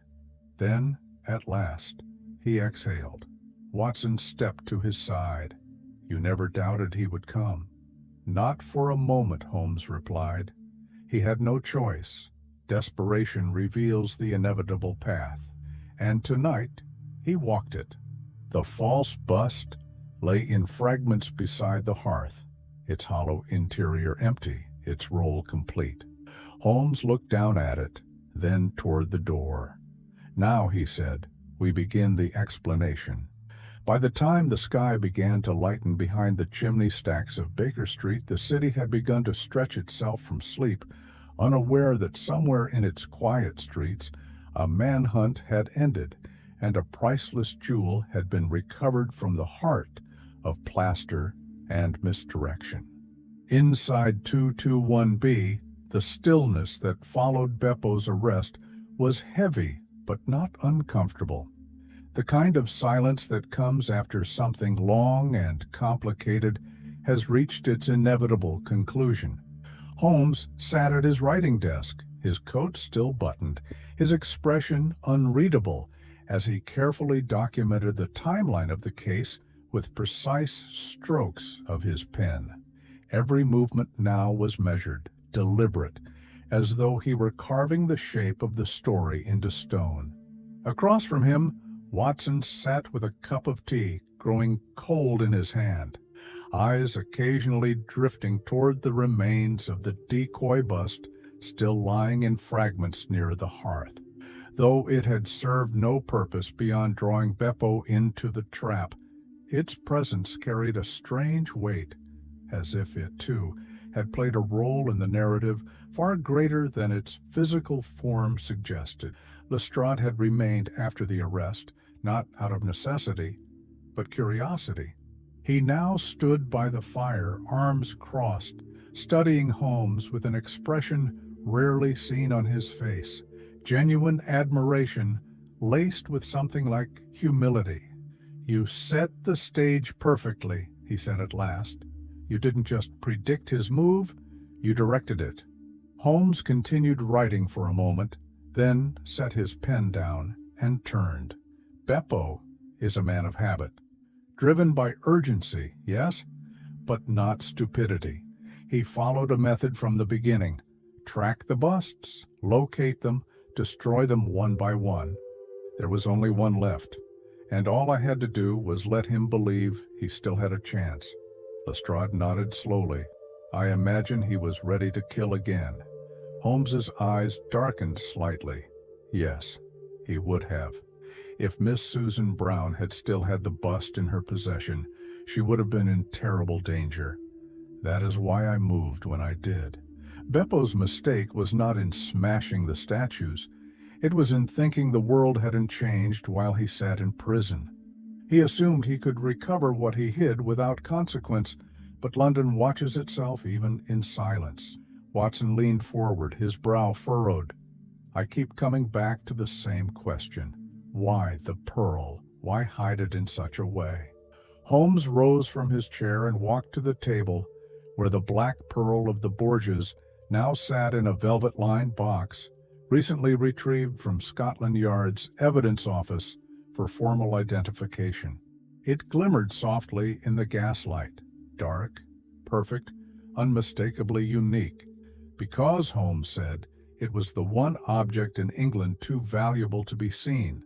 Watson looked puzzled. "Explain." Holmes gestured toward the pearl.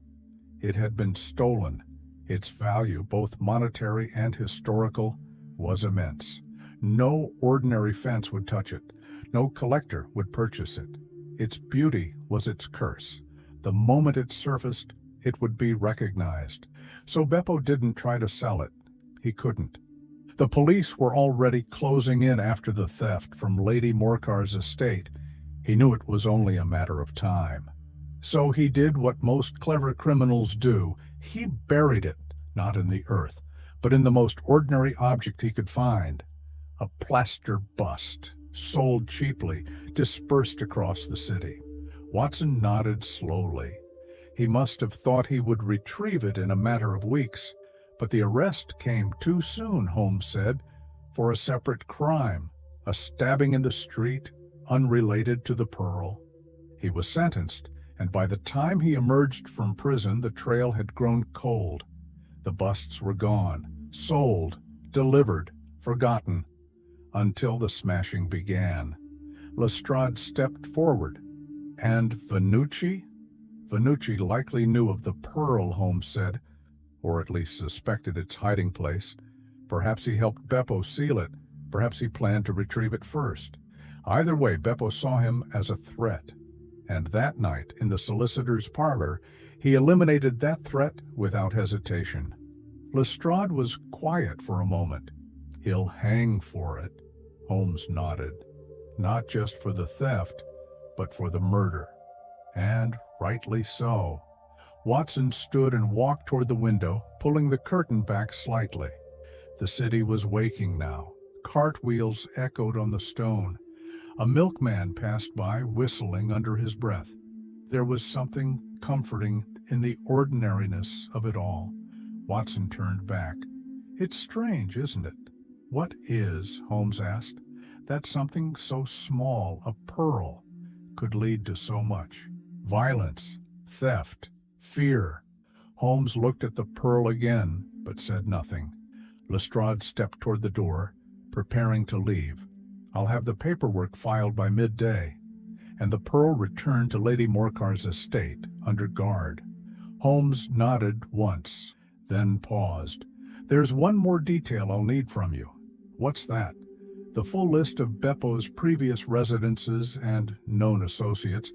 I suspect he may have hidden other items, perhaps smaller thefts from earlier jobs." Lestrade gave a quiet chuckle. "You're not done with him, are you?" Holmes allowed himself the faintest of smiles.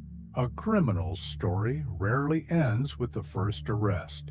Lestrade nodded, then tipped his hat slightly to Watson and disappeared into the morning. Watson turned to Holmes. "So that's it?" Holmes returned to his desk, adjusting the papers neatly. "For now, yes."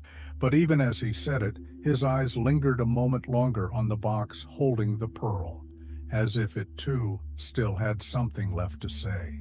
The morning after Beppo's arrest, a soft drizzle returned to London, draping the city in a pale metallic light. The rooftops glistened. Smoke curled slowly from the chimneys of bakeries and boarding houses. It was a quiet hour, too early for crowds, too late for night watchmen. And in that gap between the two, Sherlock Holmes was already at work. He had risen before dawn, dressed without sound, and was now seated in his armchair, not reading, not writing, but waiting for a name, a place, a moment from Beppo's past to rise to the surface and reveal something the man had failed to hide. Watson awoke to find him there, unmoved, eyes fixed on the fireplace, as though it had whispered something to him in the dark. "You didn't sleep," Watson said, pulling on his robe. "Not yet," Holmes replied without looking up. He gestured to the side table where a stack of documents lay. Lestrade had delivered them only hours before. Records from Beppo's employment history, compiled from business ledgers, arrest sheets, and immigration registries. Holmes lifted the first page. "Before Gelder and Company," he said, "Beppo worked a variety of odd jobs. 3 months at an art supply shop near the Embankment, a short stint with a theatrical set builder in Soho. Then 2 months assisting a sculptor in Highgate. And this last detail," he added, "is the one I've been waiting for." "Why?" "Because the sculptor, Marcus Pellegrino, was also Italian. And according to this file, he disappeared from London the same week the Black Pearl was reported stolen." Watson moved closer, now fully awake. "You think Pellegrino was involved?" "No. I think he was used. A skilled artisan with access to a proper studio and, more importantly, materials. Beppo needed someone who could help him handle the plaster, perhaps help him mold the bust. That was Pellegrino. Whether willingly or not, he helped create the container. And then vanished, or was made to vanish," Holmes said coldly. He opened a second file and pointed to a note written in the margin by one of Lestrade's clerks. "Pellegrino's studio was found abandoned, no signs of struggle. Tools left behind, one half-finished sculpture on the wheel. And this," Holmes tapped the paper, "traces of a fast-setting plaster mix not typically used for art, industrial strength, the kind used by theatrical suppliers." Watson frowned. "So Beppo rehearsed this." Holmes nodded. "The bust that contained the pearl may have been unique, not one of the standard 6, but rather a duplicate, made just before the legitimate batch. Cast using the same mold, marked to look identical. It would have been indistinguishable once set and painted. He placed it among the others at Gelder and Company. The switch would have gone unnoticed." Watson paced slowly, absorbing the timeline, and then he was arrested for the stabbing. The pearl disappeared with the bust, and he spent the next several months in prison, watching the path he needed to follow grow colder. Holmes picked up another slip of paper. He kept track of who received the busts, perhaps not names, but destinations, shops, general descriptions. It was all he had when he got out. That's why he began the search so methodically, one by one. And Vannucci? A partner, perhaps? Or a rival? Beppo may have told him about the pearl, or Vannucci may have followed him, hoping to find it first. But once Beppo realized the danger Vannucci posed, he eliminated it. Holmes closed the file slowly and looked up at Watson.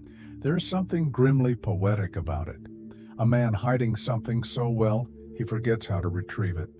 Watson was quiet a moment. "Do you believe Pellegrino is dead?" Holmes didn't answer immediately. He stood and walked to the window.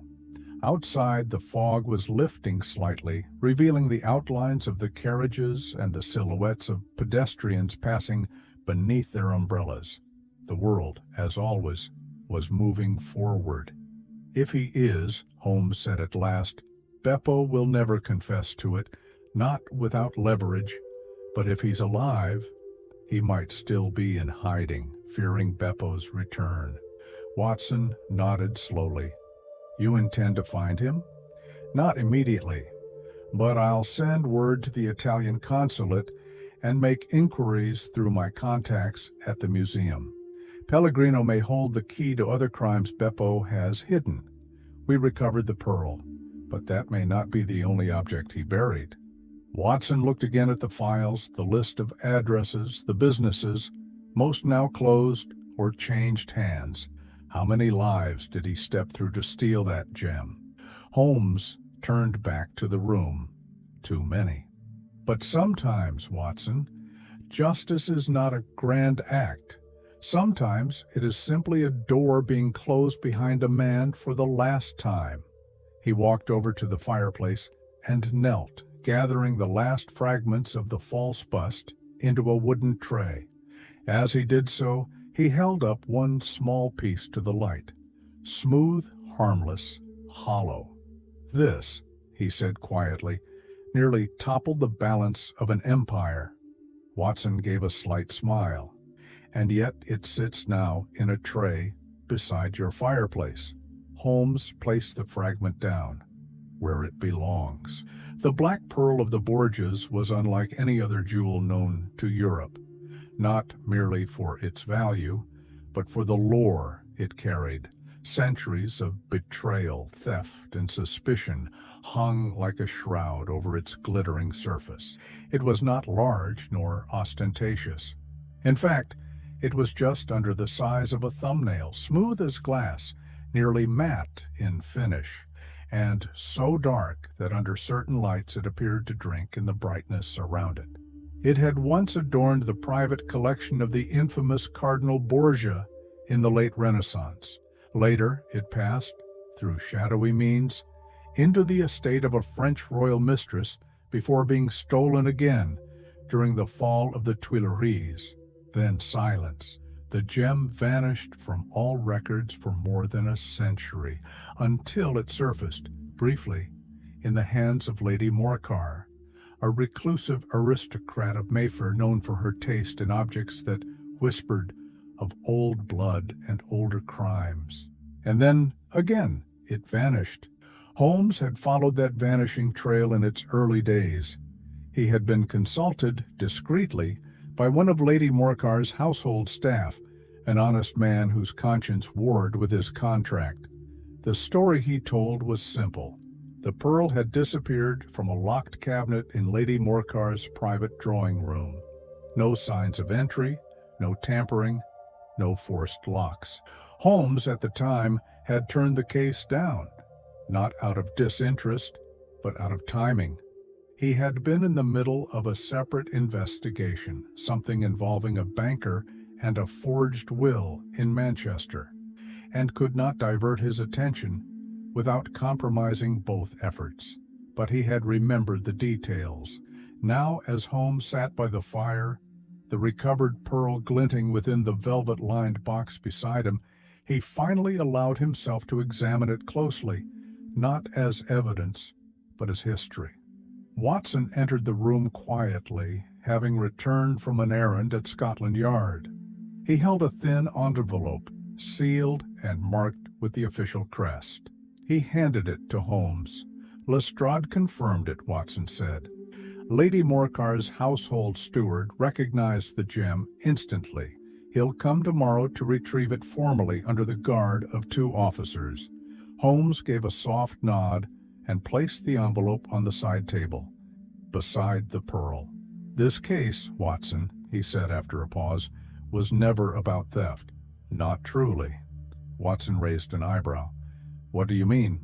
Holmes turned in his chair. Theft is the act. The motive is always more complicated. Beppo did not steal the pearl for power or for prestige.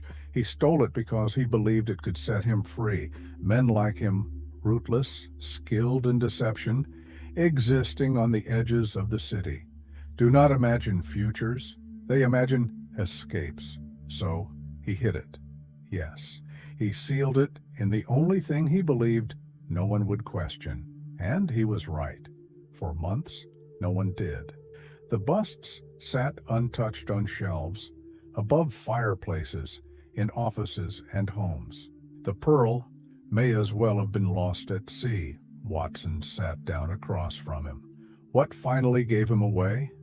Desperation. Holmes answered instantly. He had a narrow window after his release. He knew the busts were scattered. He knew time was working against him. Each passing day made it more likely someone would stumble upon the gem, so he began destroying them, not to make a statement, to recover what he believed was his. Watson exhaled, leaning back slightly. Do you think he regrets killing Vannucci?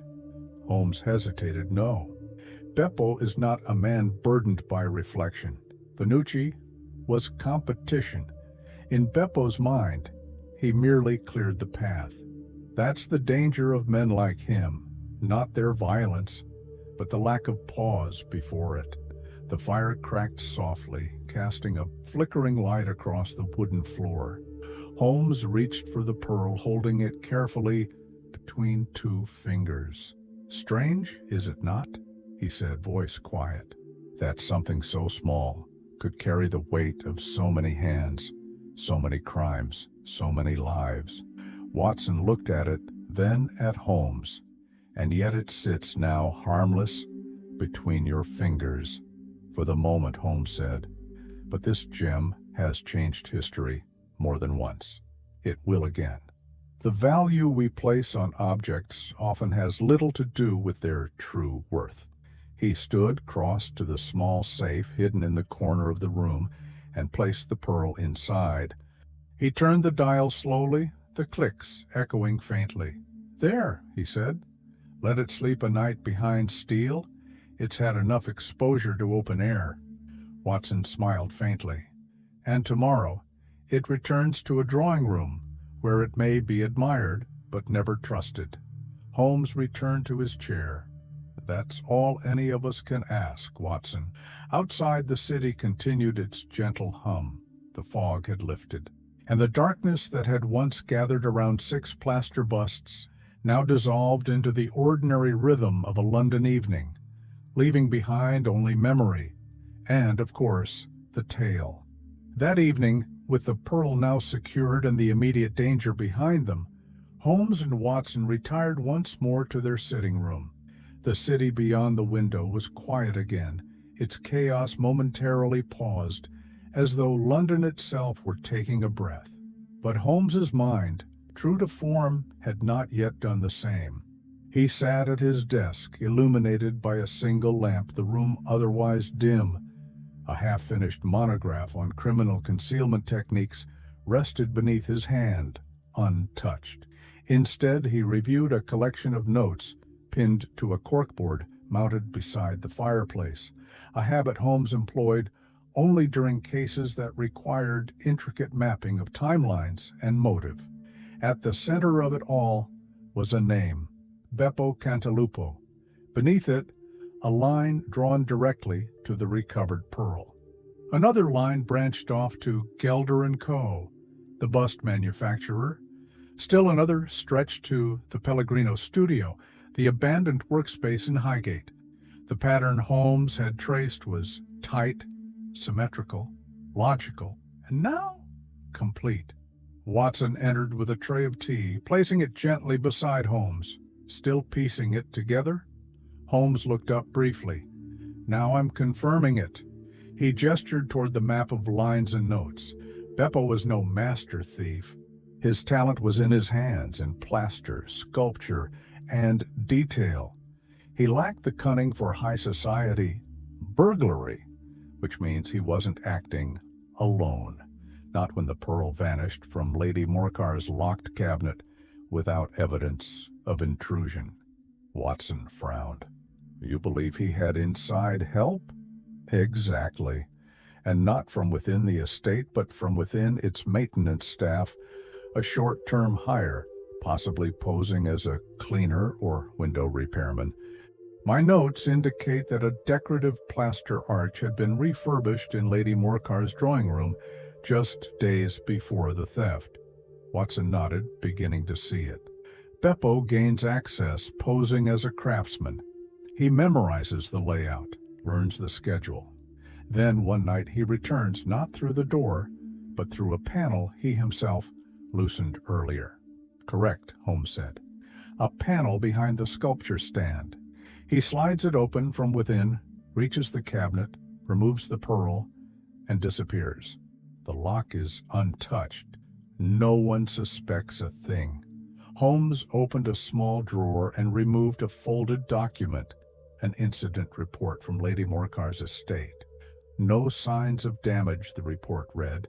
No fingerprints, no foreign debris.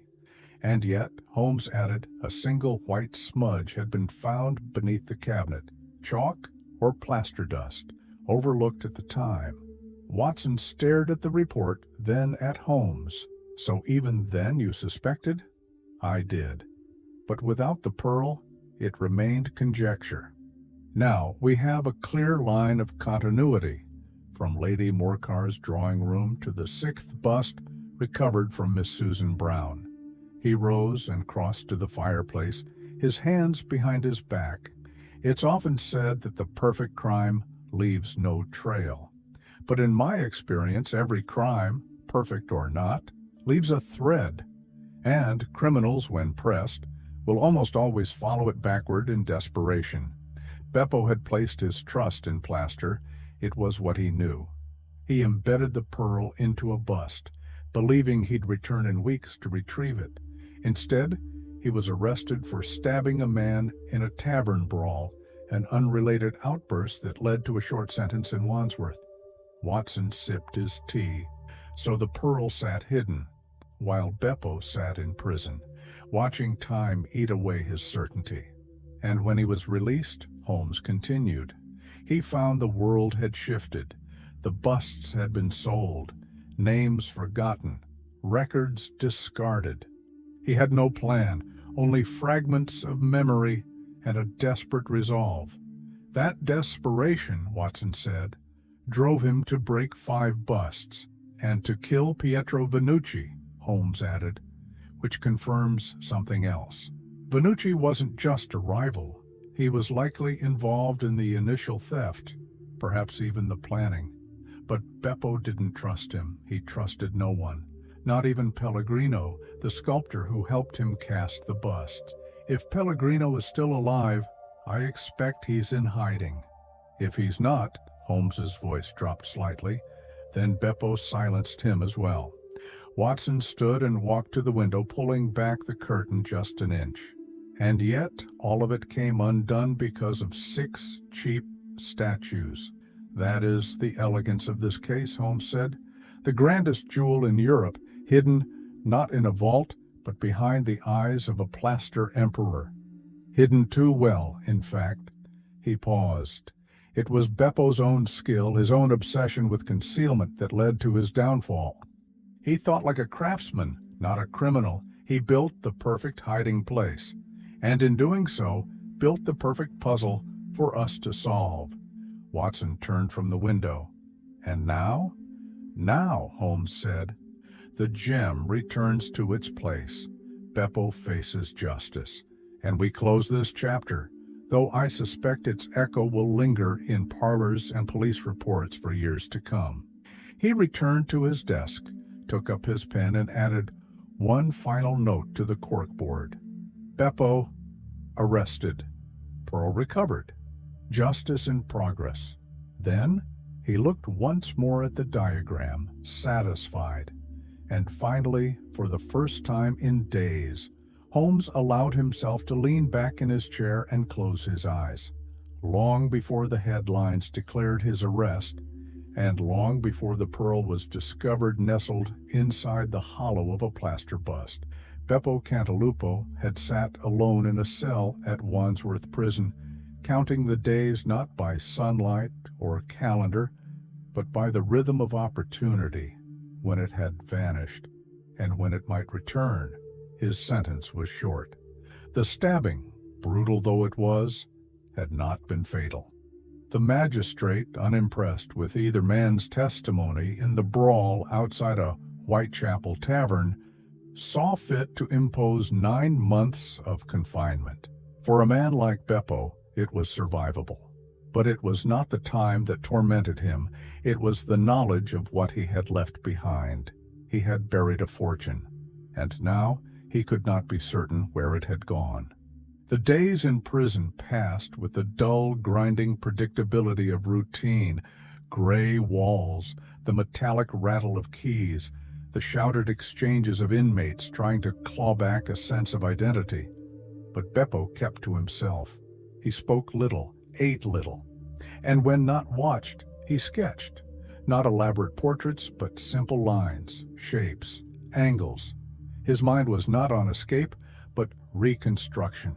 Every surface in his memory, each bust, each shop, each name, was revised and redrawn in his mind. By the time the prison gates opened and he stepped out into the thin morning light of South London, Beppo was no longer a man simply freed.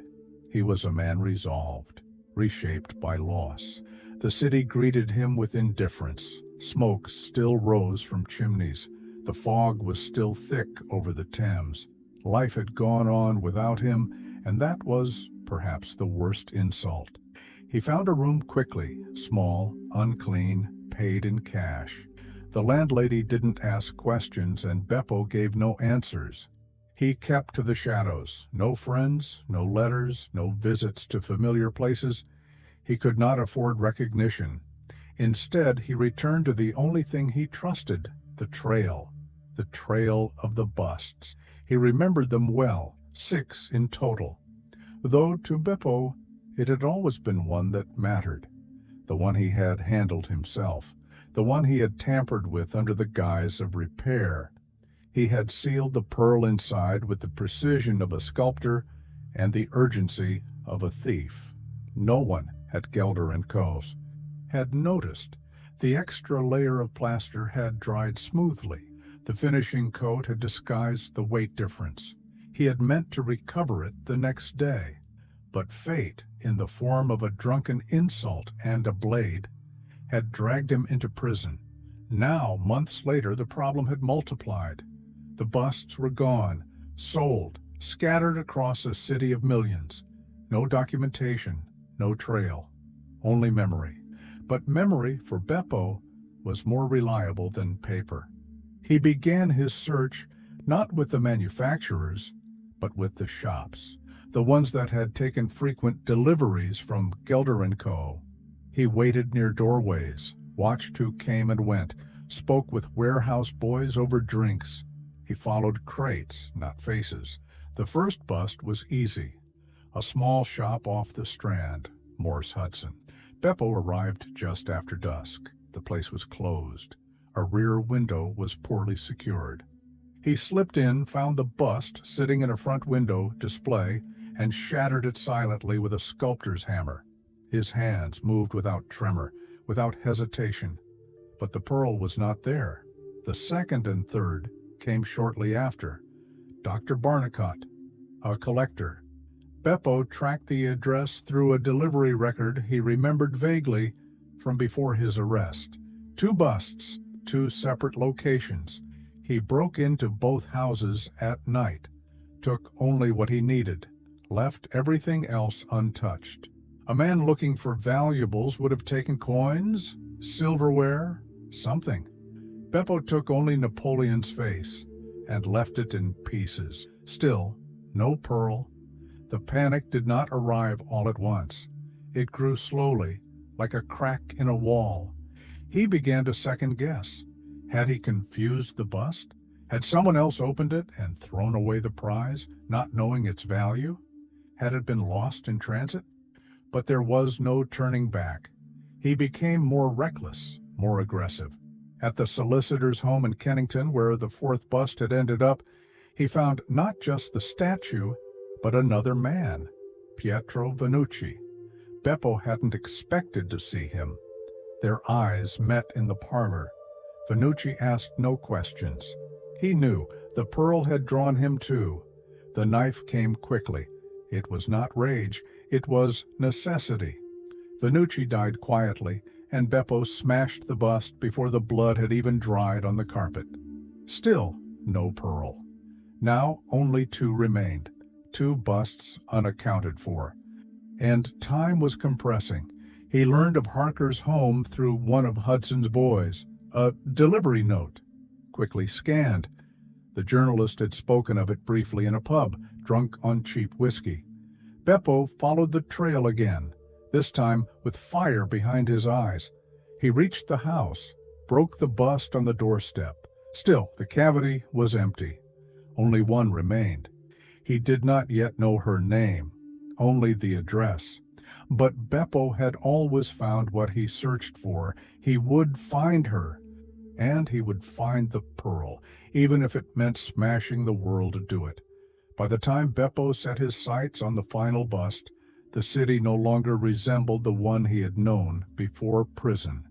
Not because the streets had changed, they hadn't, but because something in him had. The edges of his patience had eroded.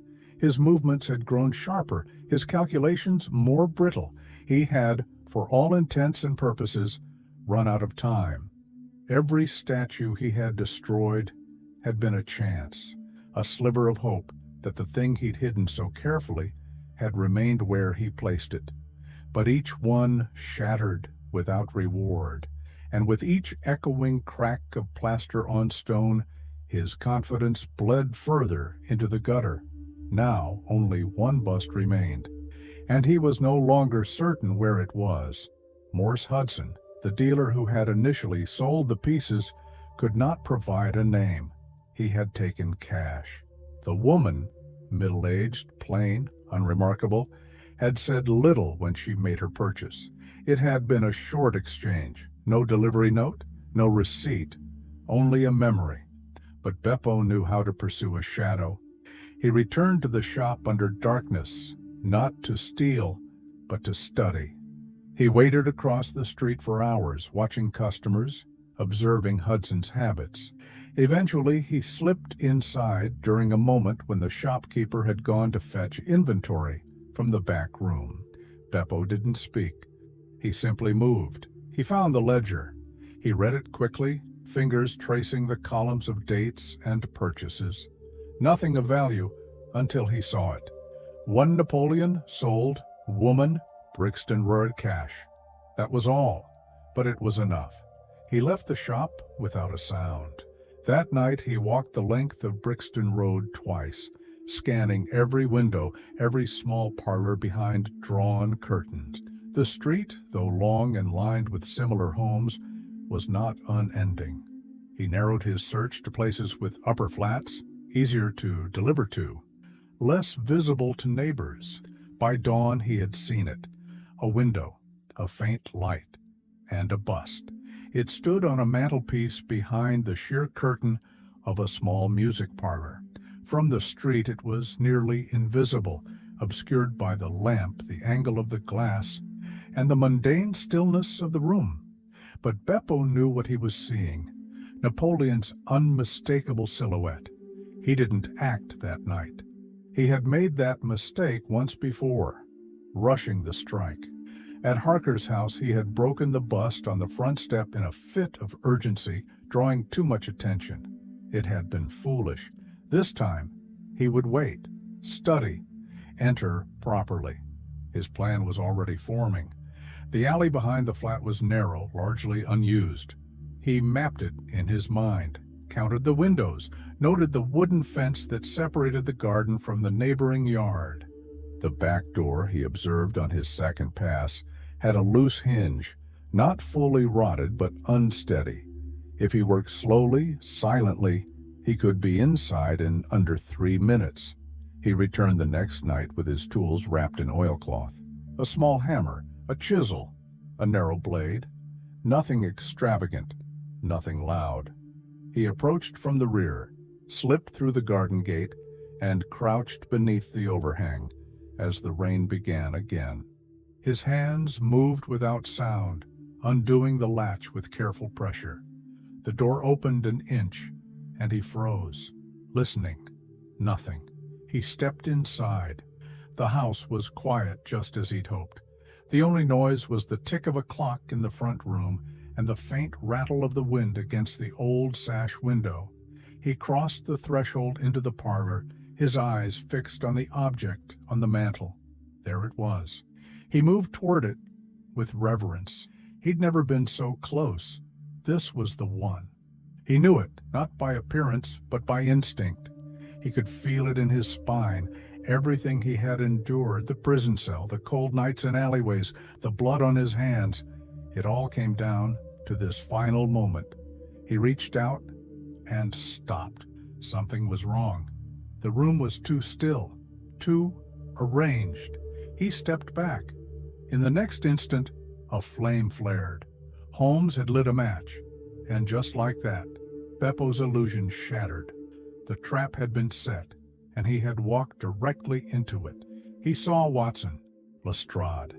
The shape of the constables behind the furniture, the hammer in his hand fell without sound to the floor. His shoulders sagged, not in defeat, but in exhaustion. The search was over. He knew it, not because he had been caught, but because he had arrived too late. Again. Beppo did not struggle. He said nothing. He simply stared at the bust, still intact, still whole, as if the plaster itself had betrayed him. And when Holmes finally spoke, quietly, calmly, it was not with triumph, but something else. Sadness, perhaps. "It's not here, Mr. Cantalupo. You've already passed it." But Beppo didn't answer. He closed his eyes, because in his mind he had already seen it smashed and empty. What Beppo did not know, what he could not have known, was that the last bust, the only one that mattered, had never been within his reach.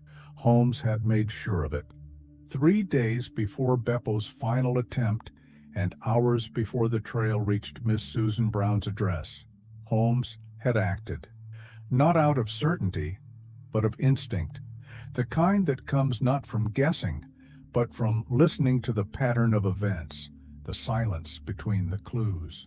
He had returned to Morse Hudson's shop alone that morning. The rain had just begun, fine and misting, the kind that settled on coat shoulders like memory. Holmes entered quietly, the bell above the door giving only a faint jingle. The shop was warm, scented with varnish and old paper, lit by 2 oil lamps perched atop mismatched shelves.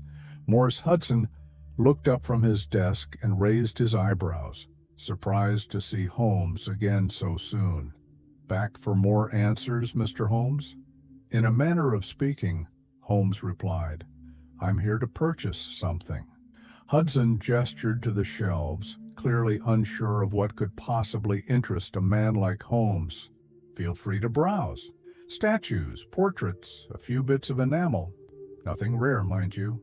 I believe one of your deliveries went to a Miss Susan Brown on Brixton Road," Holmes said, already stepping toward the back of the shop. "You may recall the sale. She paid in cash." Hudson narrowed his eyes, then nodded slowly.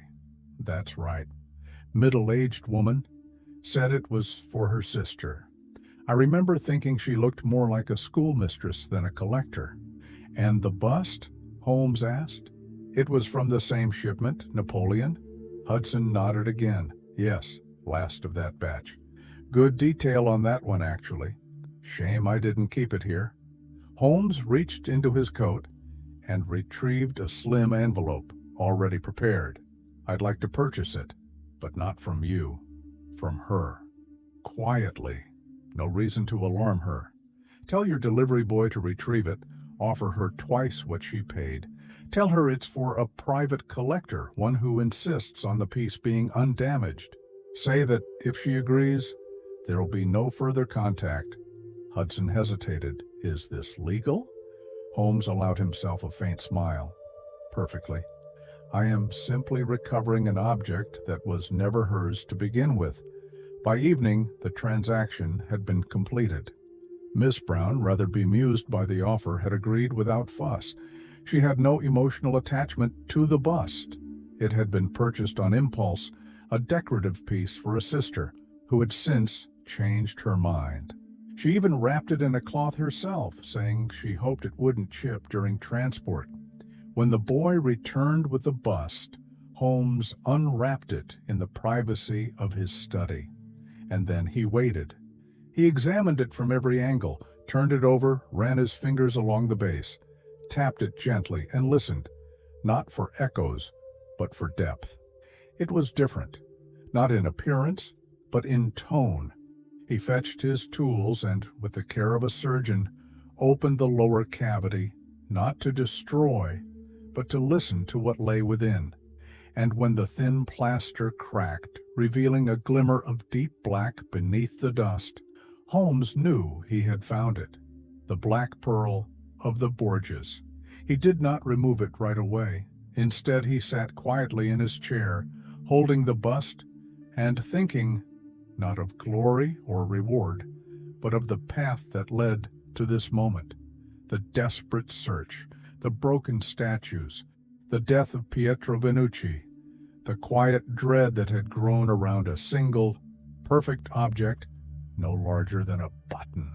Then he sealed the bust again, reassembled the shell, repainted the fracture line so that, to Beppo, should he see it from a distance, it would look untouched, unexamined. Holmes placed it on the mantel and waited. When Watson returned later that night, he found Holmes sitting in the dark, the bust positioned exactly as it had been in Miss Brown's flat. "We have it," Holmes said without rising. Watson's eyes widened. "And Beppo?" "He'll come. He's too close now. He's followed every lead. There's nowhere else to go." Holmes stood then, lighting the lamp above the fireplace. "We'll leave the light low, the curtains loose. He'll see it. He'll want it. And when he comes," Watson finished the sentence, "we'll be ready." The rest, as they say, was already history. Beppo came. The trap was sprung. The pearl was saved. But it was this quiet act of purchase, of instinct, of interceding before the final blow, that marked the true turning point. Holmes had not simply solved the mystery. He had removed the one object that could cause it to begin again. The room was quiet when Holmes finally placed the bust on the center of the table. No longer the decoy, no longer bait, but the original, the true vessel that had held the missing pearl all along. Watson, standing near the hearth, instinctively drew a step closer. Lestrade remained by the door, arms folded, his eyes shifting from Holmes to the white object resting on the worn mahogany. The constables had long since departed, the threat past, their presence no longer required. This was not a moment of arrest or confrontation. This was the unveiling. Holmes, calm but focused, reached for a short-handled hammer resting on the tray beside the bust. The same hammer he had used to test plaster density just days earlier. This time, however, he would not tap. He would strike. Watson, watching carefully, felt the tension rise in his chest, not from fear, but from anticipation. All the broken fragments, the scattered clues, the deaths, the long nights and longer questions, all of it led here. Holmes raised the hammer with measured precision. He did not hesitate. He brought it down in a single, firm motion. The crack echoed softly, more thud than shatter, as the first break formed across the top of Napoleon's stern expression, a fine line white on white, then a split. Holmes adjusted his grip. Again. The second strike was more forceful. A corner sheared away from the base. The bust tilted, then fell into two uneven halves. As the pieces slid apart, something small clinked softly into the wooden tray beneath. It did not roll. It didn't sparkle. It simply landed, still, heavy, quiet. Holmes didn't speak. He reached down and gently picked it up between his thumb and forefinger, lifting it into the amber light of the lamp above. There, in the stillness of the room, the black pearl of the Borgias glimmered, not with brilliance, but with a depth so profound it seemed to pull the surrounding light inward. Watson let out a breath he hadn't realized he'd been holding. It was real. It had been real the entire time. Lestrade stepped forward slowly, his voice low. "So that's it." Holmes nodded without taking his eyes from the gem. "That's it." The pearl was smaller than one might expect for something that had caused so much upheaval. It was the color of deep coal, perfectly smooth, with no flaws visible to the naked eye. But it wasn't its beauty that made it dangerous. It was its uniqueness, its legend. Watson leaned in closer, lowering his voice. "And it was in the sixth bust all along." "Yes," Holmes said, "the only one Beppo could not reach in time." He carefully placed the pearl in a padded velvet pouch, tying it with a thin drawstring and placing it into the box the yard had prepared. The sound of the drawstring being pulled tight seemed louder than it should have been in the silence that followed. Holmes sat down, the fragments of plaster still scattered across the table. He traced one with his finger, a curved piece of Napoleon's collar. A small detail, the kind of detail no one would notice unless they were looking for something. "That's where it was hidden," he said, "behind the curve in the lower base." He added weight to the bottom to balance it. "That's why it passed as solid to everyone else." Lestrade, now standing behind Holmes, tilted his head slightly. He nearly got it back. "He nearly did," Holmes replied. "If I hadn't purchased it when I did, he would have walked into Miss Brown's flat and taken it. Whether he would have left quietly is another matter." Watson stared down at the pearl box. "Do you think he regrets anything?" Holmes didn't answer for a moment. "Beppo regrets being caught. Nothing else. Not Vannucci. Not the fear he left behind him. Not the statues he destroyed. He never cared about the object, only what it could buy. And what about the people who touched it along the way?" "Most never knew what they had," Holmes said. "Barnicot, Harker, Miss Brown. To them, it was just decoration. That's often the way with dangerous things. They hide behind ordinariness." He looked at Watson. "That's what made it perfect. It wasn't hidden in darkness. It was hidden in plain sight." Holmes leaned back and closed his eyes, and for once he added, "The story ends before the trail grows cold." By the following morning, the story of the smashed busts and the stolen pearl had not yet reached the public eye. Scotland Yard, per Lestrade's request and Holmes's firm suggestion, had delayed any official statement. Not out of secrecy, but to preserve the dignity of those involved, and to allow the full report to be written without haste or sensationalism.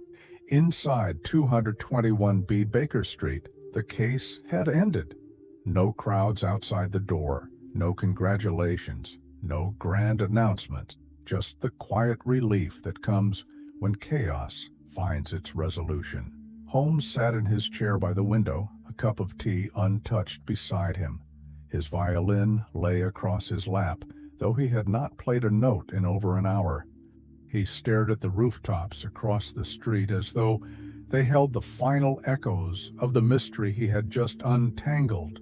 Watson, nearby, had finished his notes and was now quietly reviewing the timeline, lining events side by side like stones across a garden path. There were no missing pieces, not now. 6 busts, One pearl, one thief, one murder. Each detail had found its place, each question, its answer. Holmes spoke softly, almost to himself. A case that began with vandalism. Watson looked up. His voice carried the faintest tone of wonder. It's remarkable, really, that something so seemingly trivial, busts being smashed, could unfold into something so precise, so dangerous. Holmes nodded slightly. That's what made it beautiful. The elegance of deception hidden in plain action. No drama, no disguises, just purpose. Beppo did not think of himself as a criminal.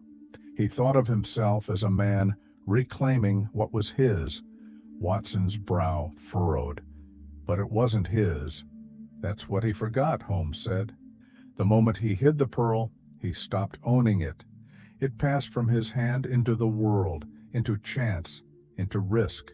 Ownership, in crime, is temporary. Only the consequences last. Watson stood and walked toward the fireplace, where the last fragments of the bust still rested in a tray. He picked one up and turned it in his fingers. It could have gone unnoticed forever. Yes, Holmes agreed, but nothing hides forever. Not if it holds value. They sat in silence for a time, the quiet broken only by the sound of foot traffic outside, and the soft shuffle of Mrs. Hudson clearing dishes downstairs. At last, Watson spoke again. So it's over. Yes, Holmes said. The Black Pearl is back in custody. Beppo is behind bars. The chain is complete. Watson gave a slight smile. It's the sort of story the public will never believe. Which is why, Holmes replied, we must tell it carefully. He turned to look at Watson, eyes sharp now. They must see how close danger can sit beside the ordinary, how greed can travel in the hands of men who pass unnoticed through crowds, how a simple statue can become a vault. Watson nodded. I'll write it. I'll make it clear from the first bust to the last. Good, Holmes said. Tell them everything. But let them decide what it means. Watson paused. And what does it mean to you? Holmes was quiet. It means the world is always watching, even when it seems not to care. Busts break, secrets crack. And beneath the plaster, something always gleams through. That afternoon, a Scotland Yard carriage arrived discreetly to collect the pearl, now sealed in a lead-lined case, and escorted by two plainclothes officers. Holmes handed it over without ceremony. He did not offer a speech. He did not shake hands. He merely nodded and returned to his chair. Later, when the door had closed behind them and the footsteps faded once more into the hum of Baker Street, Watson glanced over. Do you think we'll ever see Beppo again? Not unless we miss something, Holmes replied. But we didn't. No, Holmes agreed. We didn't. For now the adventure was complete, and the strange case of the 6 Napoleons belonged to the past. Late that same day, the door to 221B creaked open once more, and Inspector Lestrade stepped into the warm, quiet flat with a look on his face that neither Holmes nor Watson had often seen.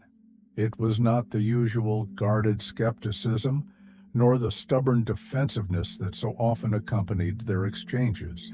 This was something else, gratitude.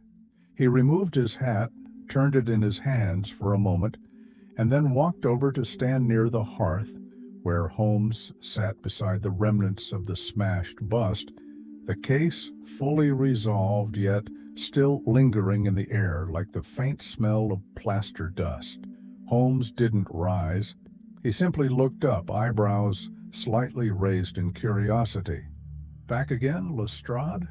The inspector gave a nod, then cleared his throat. I wanted to see it again, not the pearl. The room, the way it all ended. He glanced around, eyes scanning the mantel, the chairs, the table where the final act had taken place. This little room, he added, with its worn rugs and teacups and books scattered everywhere, It's where more crimes have ended than any courtroom I've ever stood in. Watson smiled faintly, setting down his pen. He had been transcribing Holmes's closing thoughts on the case when Lestrade arrived. "Well, Lestrade, you've certainly been present for a few of them yourself." The inspector gave a short laugh. "And I've doubted him through most of them." He turned back to Holmes, his tone softening. "But not this time. This time, I saw it. The whole picture. Not just the clues, but how you pulled them together, how you let the man chase himself into the corner without even raising your voice." Lestrade paused, as if weighing his next words carefully. "I've worked at the yard for over 20 years. I've met murderers, thieves, liars, and men clever enough to hide their crimes for decades. But I've never met anyone who can read a man's desperation like you can. Not from confession, from dust, from plaster fragments." He stepped closer, now speaking not as an inspector to a consultant, but as one professional to another. "You don't just solve what happened. You see what will happen, and then wait for it to arrive." Holmes was silent for a moment. When he finally replied, his voice was quiet and steady. "I watch what others overlook, that's all." Lestrade shook his head slightly, a smile tugging at the edge of his mouth. "No, that's not all. You don't just observe, Holmes. You understand. And if I haven't said it before, if pride or habit got in the way, then let me say it plainly now. You're the best detective I've ever known." Watson looked over from his chair, surprised by the directness of the statement.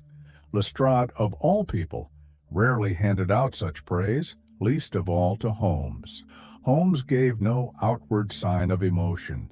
He simply looked at the inspector with that same quiet gaze. "Thank you, Lestrade, though I assure you it's not a matter of competition." "No," Lestrade agreed, "it's a matter of clarity, of knowing where to look." He reached into his coat and removed a small envelope. "This arrived at the yard this morning. Thought you'd like to see it." Holmes opened the envelope carefully. Inside was a letter, handwritten on heavy cream paper, bearing the seal of Lady Morcar's household. The writing was elegant, reserved, and precise. She expressed her thanks. The pearl had been recovered. The matter was closed. She offered no reward, only recognition, a subtle but sincere acknowledgment of a service few could have provided. Holmes folded the letter and placed it gently on the side table. "She doesn't owe me anything," he said simply. Lestrade nodded once. "Still, I thought you'd want to know." The inspector replaced his hat and made for the door. Before stepping out, he turned back once more. "You know, I used to believe you were just lucky, that you followed the right hunch at the right time. But after this," he let the sentence hang, then tipped his hat. "Until next time, Holmes." And then he was gone. Watson sat for a moment in the silence that followed. That was unexpected. Holmes looked over, his expression unreadable. He's grown. Even the yard can evolve, given enough puzzles. Watson nodded slowly. "You think he meant what he said? About you being the best?" Holmes leaned back in his chair. "Perhaps. Or perhaps he was just relieved not to be chasing busts through half of London." He smiled then, a rare, quiet smile, just enough to signal that the words had reached him, whether he would admit it or not. Outside, the rain had stopped. The sun broke through the clouds just slightly, casting a pale beam across the window pane. And in that modest sitting room, filled with the remnants of a mystery, peace settled again, at least for the moment. The praise from Lestrade, though well-earned and genuinely spoken, did not alter Sherlock Holmes's demeanor in the slightest. That, perhaps, was what Watson always found most curious about his friend. No matter how dramatic the case or how public the victory, Holmes never basked in recognition. It was as if the act of solving the puzzle, of making order out of disorder, was its own reward, and everything else, applause included, simply cluttered the clarity. That evening, as the light waned and London settled into its familiar winter hush, Holmes remained in his armchair, calm, reflective, the fire casting slow-moving shadows along the edges of the room. Watson had resumed writing, compiling the case notes into a proper narrative, one that might, with time and revision, find its way into the public through another of his published accounts.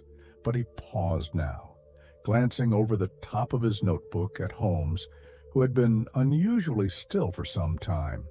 "You've not said much since Lestrade left," Watson remarked gently. Holmes did not stir.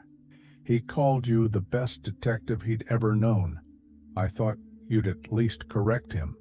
Holmes raised an eyebrow but did not smile. "There's nothing to correct," he said at last. "That was not a comparison. It was a moment of understanding. Lestrade saw not just the solution, but the process. That is rare." Watson nodded slowly. "And still, you remain quiet." Holmes glanced toward the window. "Because the moment you begin to believe in your own legend, Watson, you risk missing what's real. You begin to solve the idea of a case, rather than the case itself. That is the quickest way to become blind." Watson considered this for a moment, then set down his pen. "I don't believe you solve these things for admiration, but surely there's something satisfying in the outcome." "Of course," Holmes said. "When truth replaces uncertainty, there is a kind of peace in that. But admiration is fleeting. One case closed does not prevent the next from opening, and we are never far from the next." Watson leaned forward slightly. "Then what keeps you going?" Holmes's gaze turned thoughtful, the firelight flickering in the sharp lines of his face. "The quiet moment after," he said, "when the noise has stopped, when the fear has passed, when a woman can play her piano again without locking her doors, or a man can sleep without wondering if someone will return to finish what was started. That silence, Watson, that is the only applause I need." Watson sat back, letting the words settle in the room. "You think in patterns, Holmes, but I think there's more feeling in you than you let on." Holmes offered the smallest shrug. "Perhaps, or perhaps I've learned that feeling is best reserved for those who suffer, not those who solve." The conversation paused then, not because there was nothing more to say, but because some truths were best left to linger. The remains of the sixth bust had been swept away earlier that day, its fragments sealed in a small wooden box and placed on a shelf beside Holmes's collection of peculiar objects: false teeth, cigar ash samples, and an array of unidentified powders that had helped solve more than one murder. But among those relics, the fragments of Napoleon's face felt different.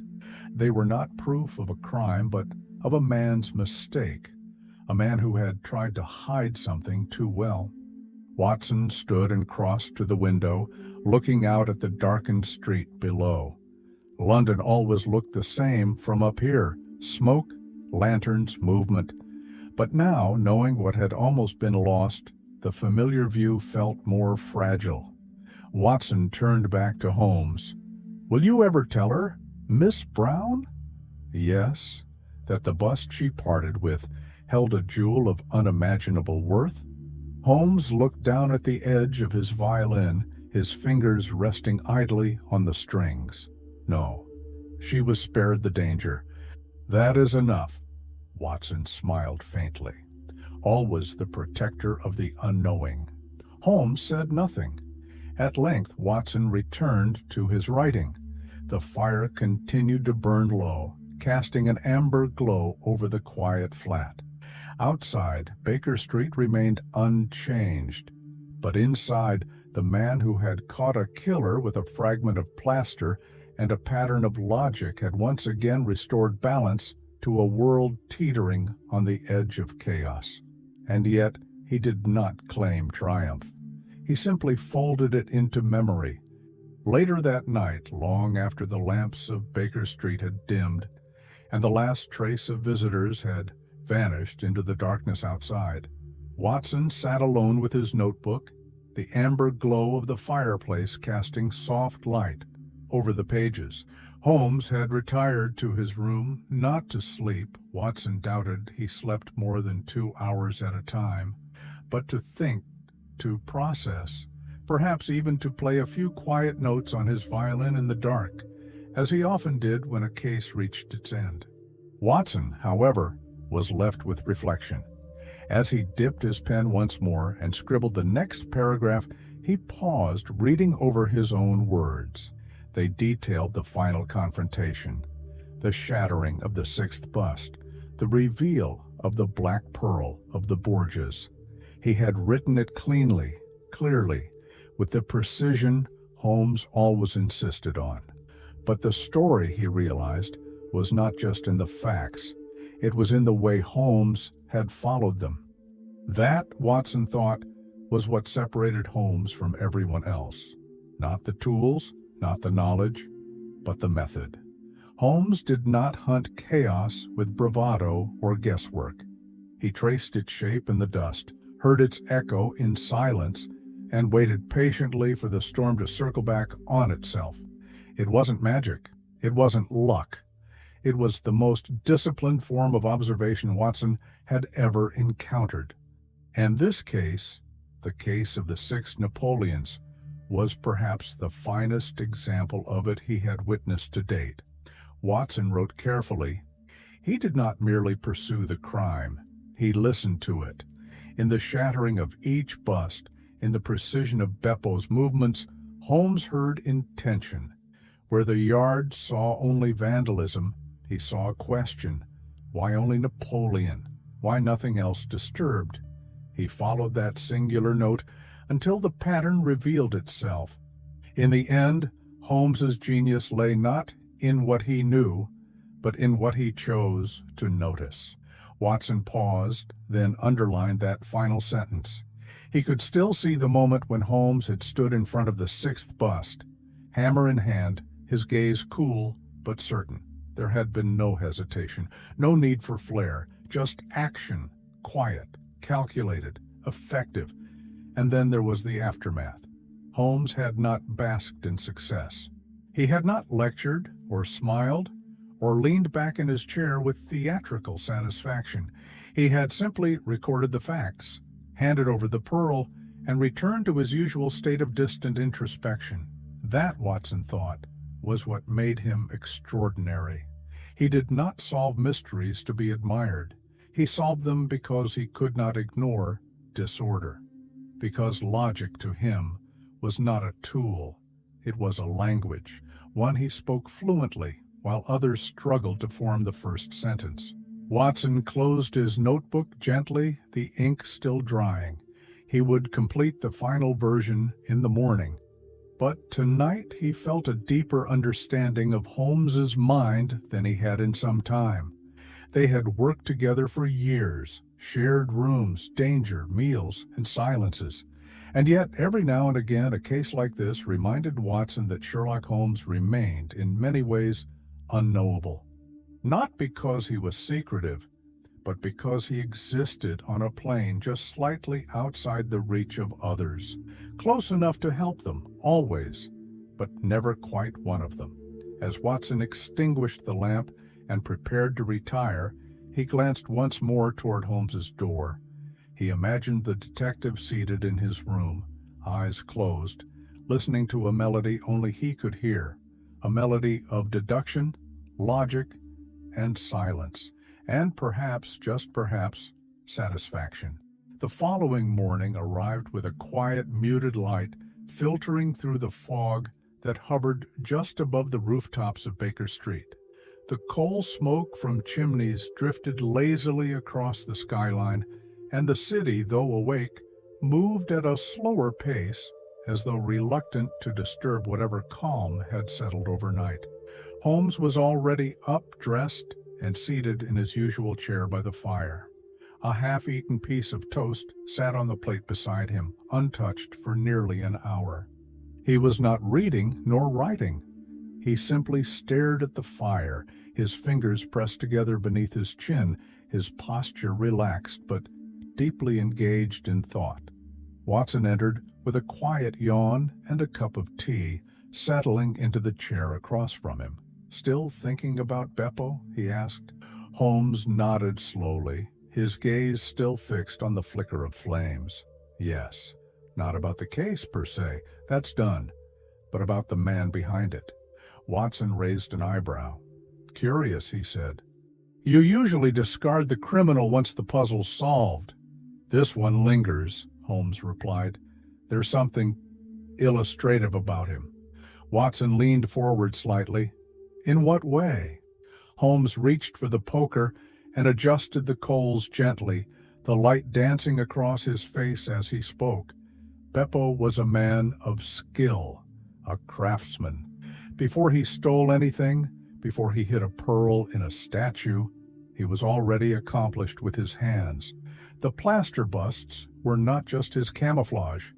They were his medium, his comfort. It's the most revealing thing about him. He paused. He trusted his own work more than he trusted people. Watson nodded slowly. And that became his downfall. "Exactly," Holmes said. He believed that the world would remain as he had left it, that the bust would stay untouched, the trail would remain within reach. But time, Watson, is the great unraveler. While he sat in prison, the pieces of his plan scattered. The world changed, and his certainty began to decay. Holmes set down the poker. "It's that decay of confidence, of control, that I find so telling. Beppo was not erratic, not at first. His movements were measured, his actions calculated. But once he realized he might never retrieve the pearl, desperation replaced reason. He began smashing the busts one by one, not because it was the best method, but because it was the only one he had left." Watson folded his hands. "And he killed Vannucci to remove a threat. Yes, but not for revenge, not for cruelty. Beppo wasn't a sadist. He was a man who'd wrapped his future around a single object. The pearl was his freedom, his status, his escape. And when another man stood in the way of that, Beppo didn't hesitate. He chose survival." Watson shook his head. "It's astonishing to think that a single lapse in judgment, a fight in a tavern, interrupted what might have been the perfect crime." Holmes looked at him then, his eyes narrowing slightly. "But that's the nature of such men. Their flaws are rarely dramatic. They're practical, tactical, and when cornered, they will always act with brutal simplicity." Beppo's mistake wasn't in hiding the pearl. It was in believing no one else could ever find it. Watson stood and crossed to the sideboard, pouring another cup of tea. "Do you think he'll ever speak about it?" Holmes shook his head. "No. Men like Beppo don't confess. They survive by silence. He'll serve his sentence. Perhaps years from now, he'll vanish into some obscure corner of Europe, but he'll never talk, not because of guilt, but because talking means acknowledging that he lost." Watson sipped his tea in silence for a few moments, then turned toward Holmes again. "And what would you say was his greatest error?" Holmes thought for a moment. "Underestimating the ordinary. He hid something extraordinary in a common object, believing its very blandness would protect it. And yet it was the ordinary that betrayed him. A delivery slip, a curious journalist, a broken statue on a rug. Little things. It's always the little things, Watson. That's where the story lives." Holmes stood, adjusted his coat, and reached for his gloves. "Where are you off to now?" Watson asked. "A walk, just to clear the thoughts, and perhaps to pass by Gelder & Co. one last time. I find it helpful to revisit the beginning once the ending is understood." He paused at the door. "You should finish your notes. This one, I think, is worth preserving in its entirety." Watson smiled. "It's nearly done. I'll call it The Adventure of the Six Napoleons. Holmes gave a faint nod of approval. Fitting. Let the world see how a statue outwitted a thief. And with that, he stepped into the gray London morning, leaving behind a room that, once again, had held the full weight of a mystery and the quiet satisfaction of its unraveling. The apartment at 221B Baker Street had returned to its natural order, books stacked where they did not belong, newspapers folded and half-read across armrests, and a single violin lying dormant on the sofa, a bow placed delicately across its strings. It was in this familiar setting that Watson found himself once more reviewing the steps that had led them to the recovery of the Black Pearl. Holmes had not returned from his walk, though it had been several hours since he departed, but Watson did not worry. He knew Holmes well enough to understand that some conclusions required not only time, but space. When a case of particular intricacy came to an end, Holmes often walked the streets of London alone, not for the exercise, but to let the remaining thoughts settle, to hear the rhythm of the city and compare it against the rhythm of the case. Watson, meanwhile, sat by the fire, a notebook on his lap, the pages now nearly full. He had spent the afternoon not simply recording the facts, but retracing the deductive process, how Holmes had built a mountain of certainty from a molehill of clues. It had all started, Watson thought, with a broken bust. Just one, nothing stolen, no evidence of entry, only fragments of plaster on a rug. The Yard had dismissed it as an act of senseless vandalism, but Holmes had paused. Why Napoleon? Why that bust? Why nothing else? That was the first deduction, not from evidence, but from absence. The things not touched, the silence in the scene. Holmes's genius was not in spotting what others missed. It was in understanding why it had been missed. From there, the deductions multiplied. Each bust had come from the same mold. Each had followed a precise chain of distribution. And more importantly, the destruction was always selective, never impulsive. Holmes had recognized a pattern. He had traced the source, Gelder and Co., and questioned not just the manufacturer, but the mold itself. How many had been made? Where had they gone? Who had purchased them? Then came the murder, the sudden turn.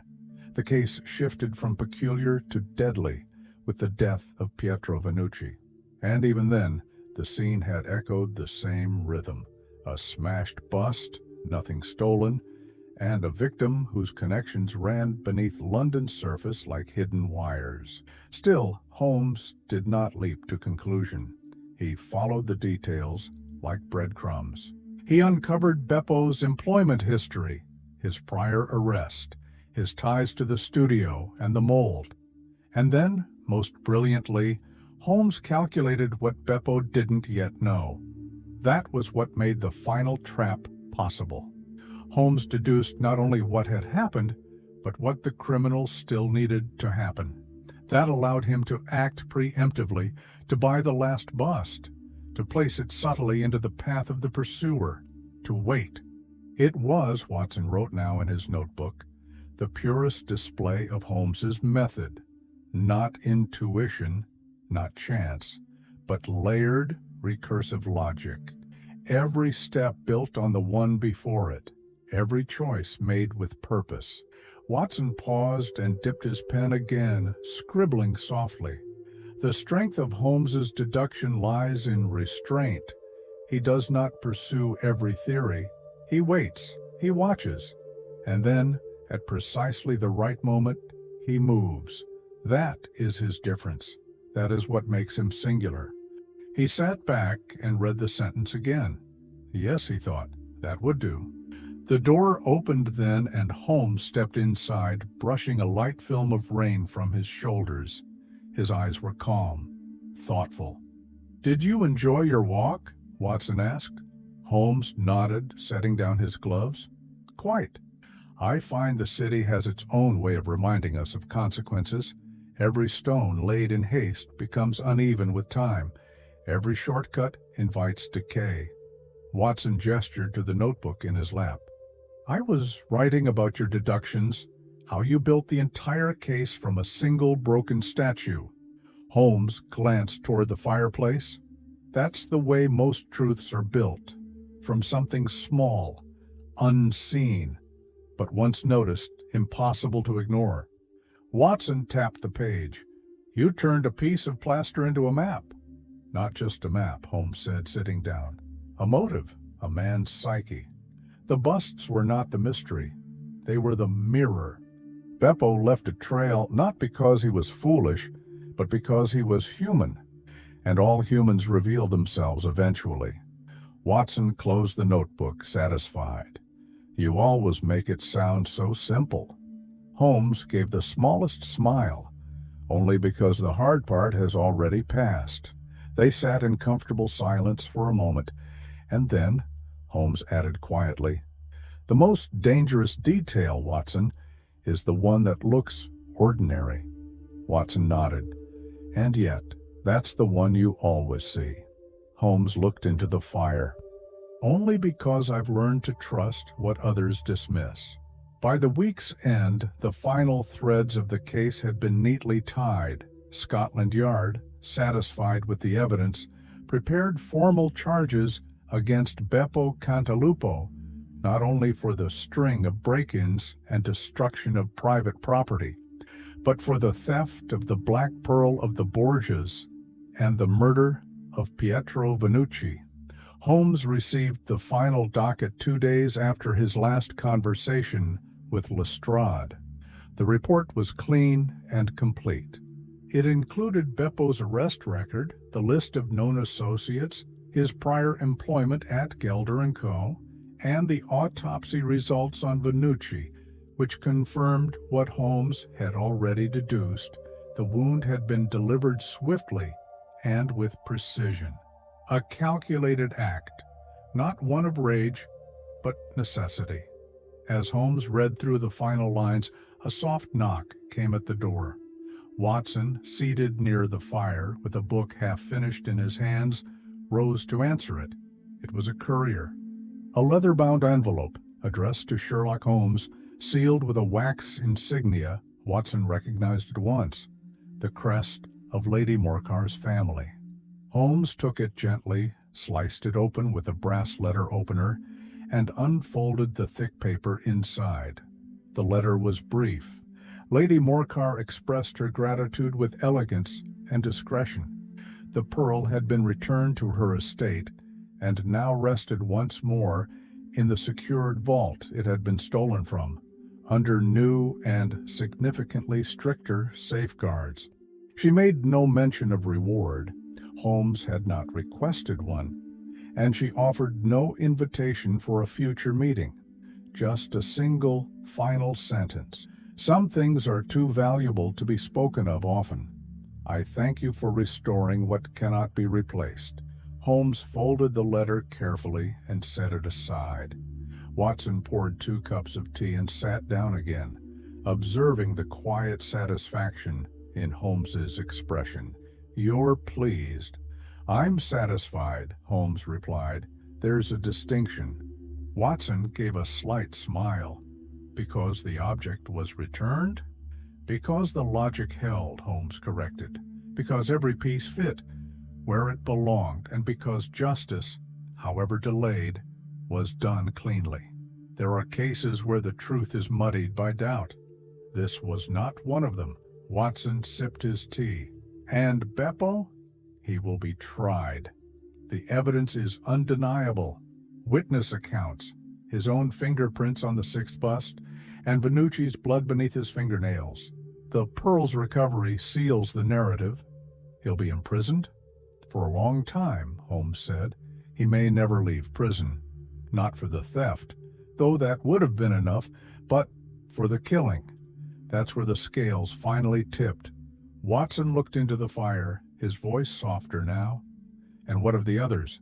Dr. Barnicot, Mr. Harker, Miss Brown. Do you think they'll ever know what they were part of? Holmes shook his head gently. No, nor should they. Their part in this was incidental. They became caretakers of a mystery without ever realizing it. Sometimes, Watson, the kindest thing you can do for someone is let them believe nothing ever happened.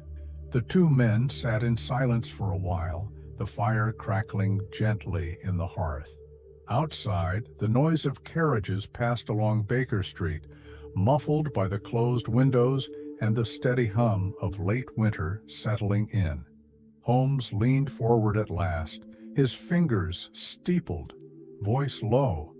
You know, Watson, this was not a grand case in the traditional sense. No masterminds, no international plots. Just a single man, a stolen gem, and a series of desperate acts. And yet, it is perhaps one of the most complete examples of criminal psychology I've encountered, because it was driven not by ideology, but fear. He looked over at Watson. Beppo feared irrelevance, poverty, powerlessness, so he committed a single bold act and believed he could reclaim it with precision. But the world does not wait for us to retrieve what we hide, and once we lose control of our secrets, we are at their mercy. Watson nodded, watching his friend. You never doubted it, did you? That the pearl was still out there? Holmes gave the faintest shake of his head. No, because men like Beppo don't hide things without the intent to return. He may have left it behind, but he never let it go. And in the end, that was what brought him back. Holmes stood, crossed to the window, and looked out over the dimming street. The busts are gone now, broken, forgotten, but the lesson remains. Even the smallest fragment can reveal the truth if one knows how to read it. It was just past midnight when Watson finished his manuscript. The fireplace had dwindled to glowing embers, casting a slow pulsing light across the floor of the 221B Baker Street. Outside, the street was still, its usual hum of life replaced by the hush that only came in the final hours before dawn. London seemed to hold its breath, as if the city itself had paused to reflect on all that had transpired. Watson leaned back in his chair, fingers ink-stained, eyes heavy from hours of writing. Yet there was a quiet energy in him still, a satisfaction that could only come from capturing a story exactly as it had unfolded, a story with weight, with purpose. The final sentence on the page read, "From broken statues to a stolen jewel, from murder to redemption, the case of the 6 Napoleons stands among the finest demonstrations of Holmes's rare and unmatched gift, the ability to see what others cannot, and to follow the faintest trace of logic into the heart of darkness until clarity once again is restored." He set his pen down and closed the notebook gently. Across the room, Holmes stood near the window, unmoving, hands clasped behind his back. He had said little for the past hour, and Watson suspected he had been following some silent thread of thought, perhaps replaying the case in his mind, or perhaps considering a new one already. Without turning, Holmes spoke. "Is it finished?" "Yes," Watson replied. "Completely?" Holmes gave a slight nod. "And you are pleased with it?" "I am," Watson said. "More than most. It captures everything, the sequence, the mind behind it, the resolution. This was a complete case." Holmes finally turned, his expression calm but alert. "Complete, yes. But more than that, it was contained. It did not sprawl across borders or require disguises or coded telegrams. It took place in back alleys, in dusty shops, in the quiet corners of this city, and still, it held all the danger of a far greater crime, because it was personal." Watson folded his hands. "It's one I think the public will remember."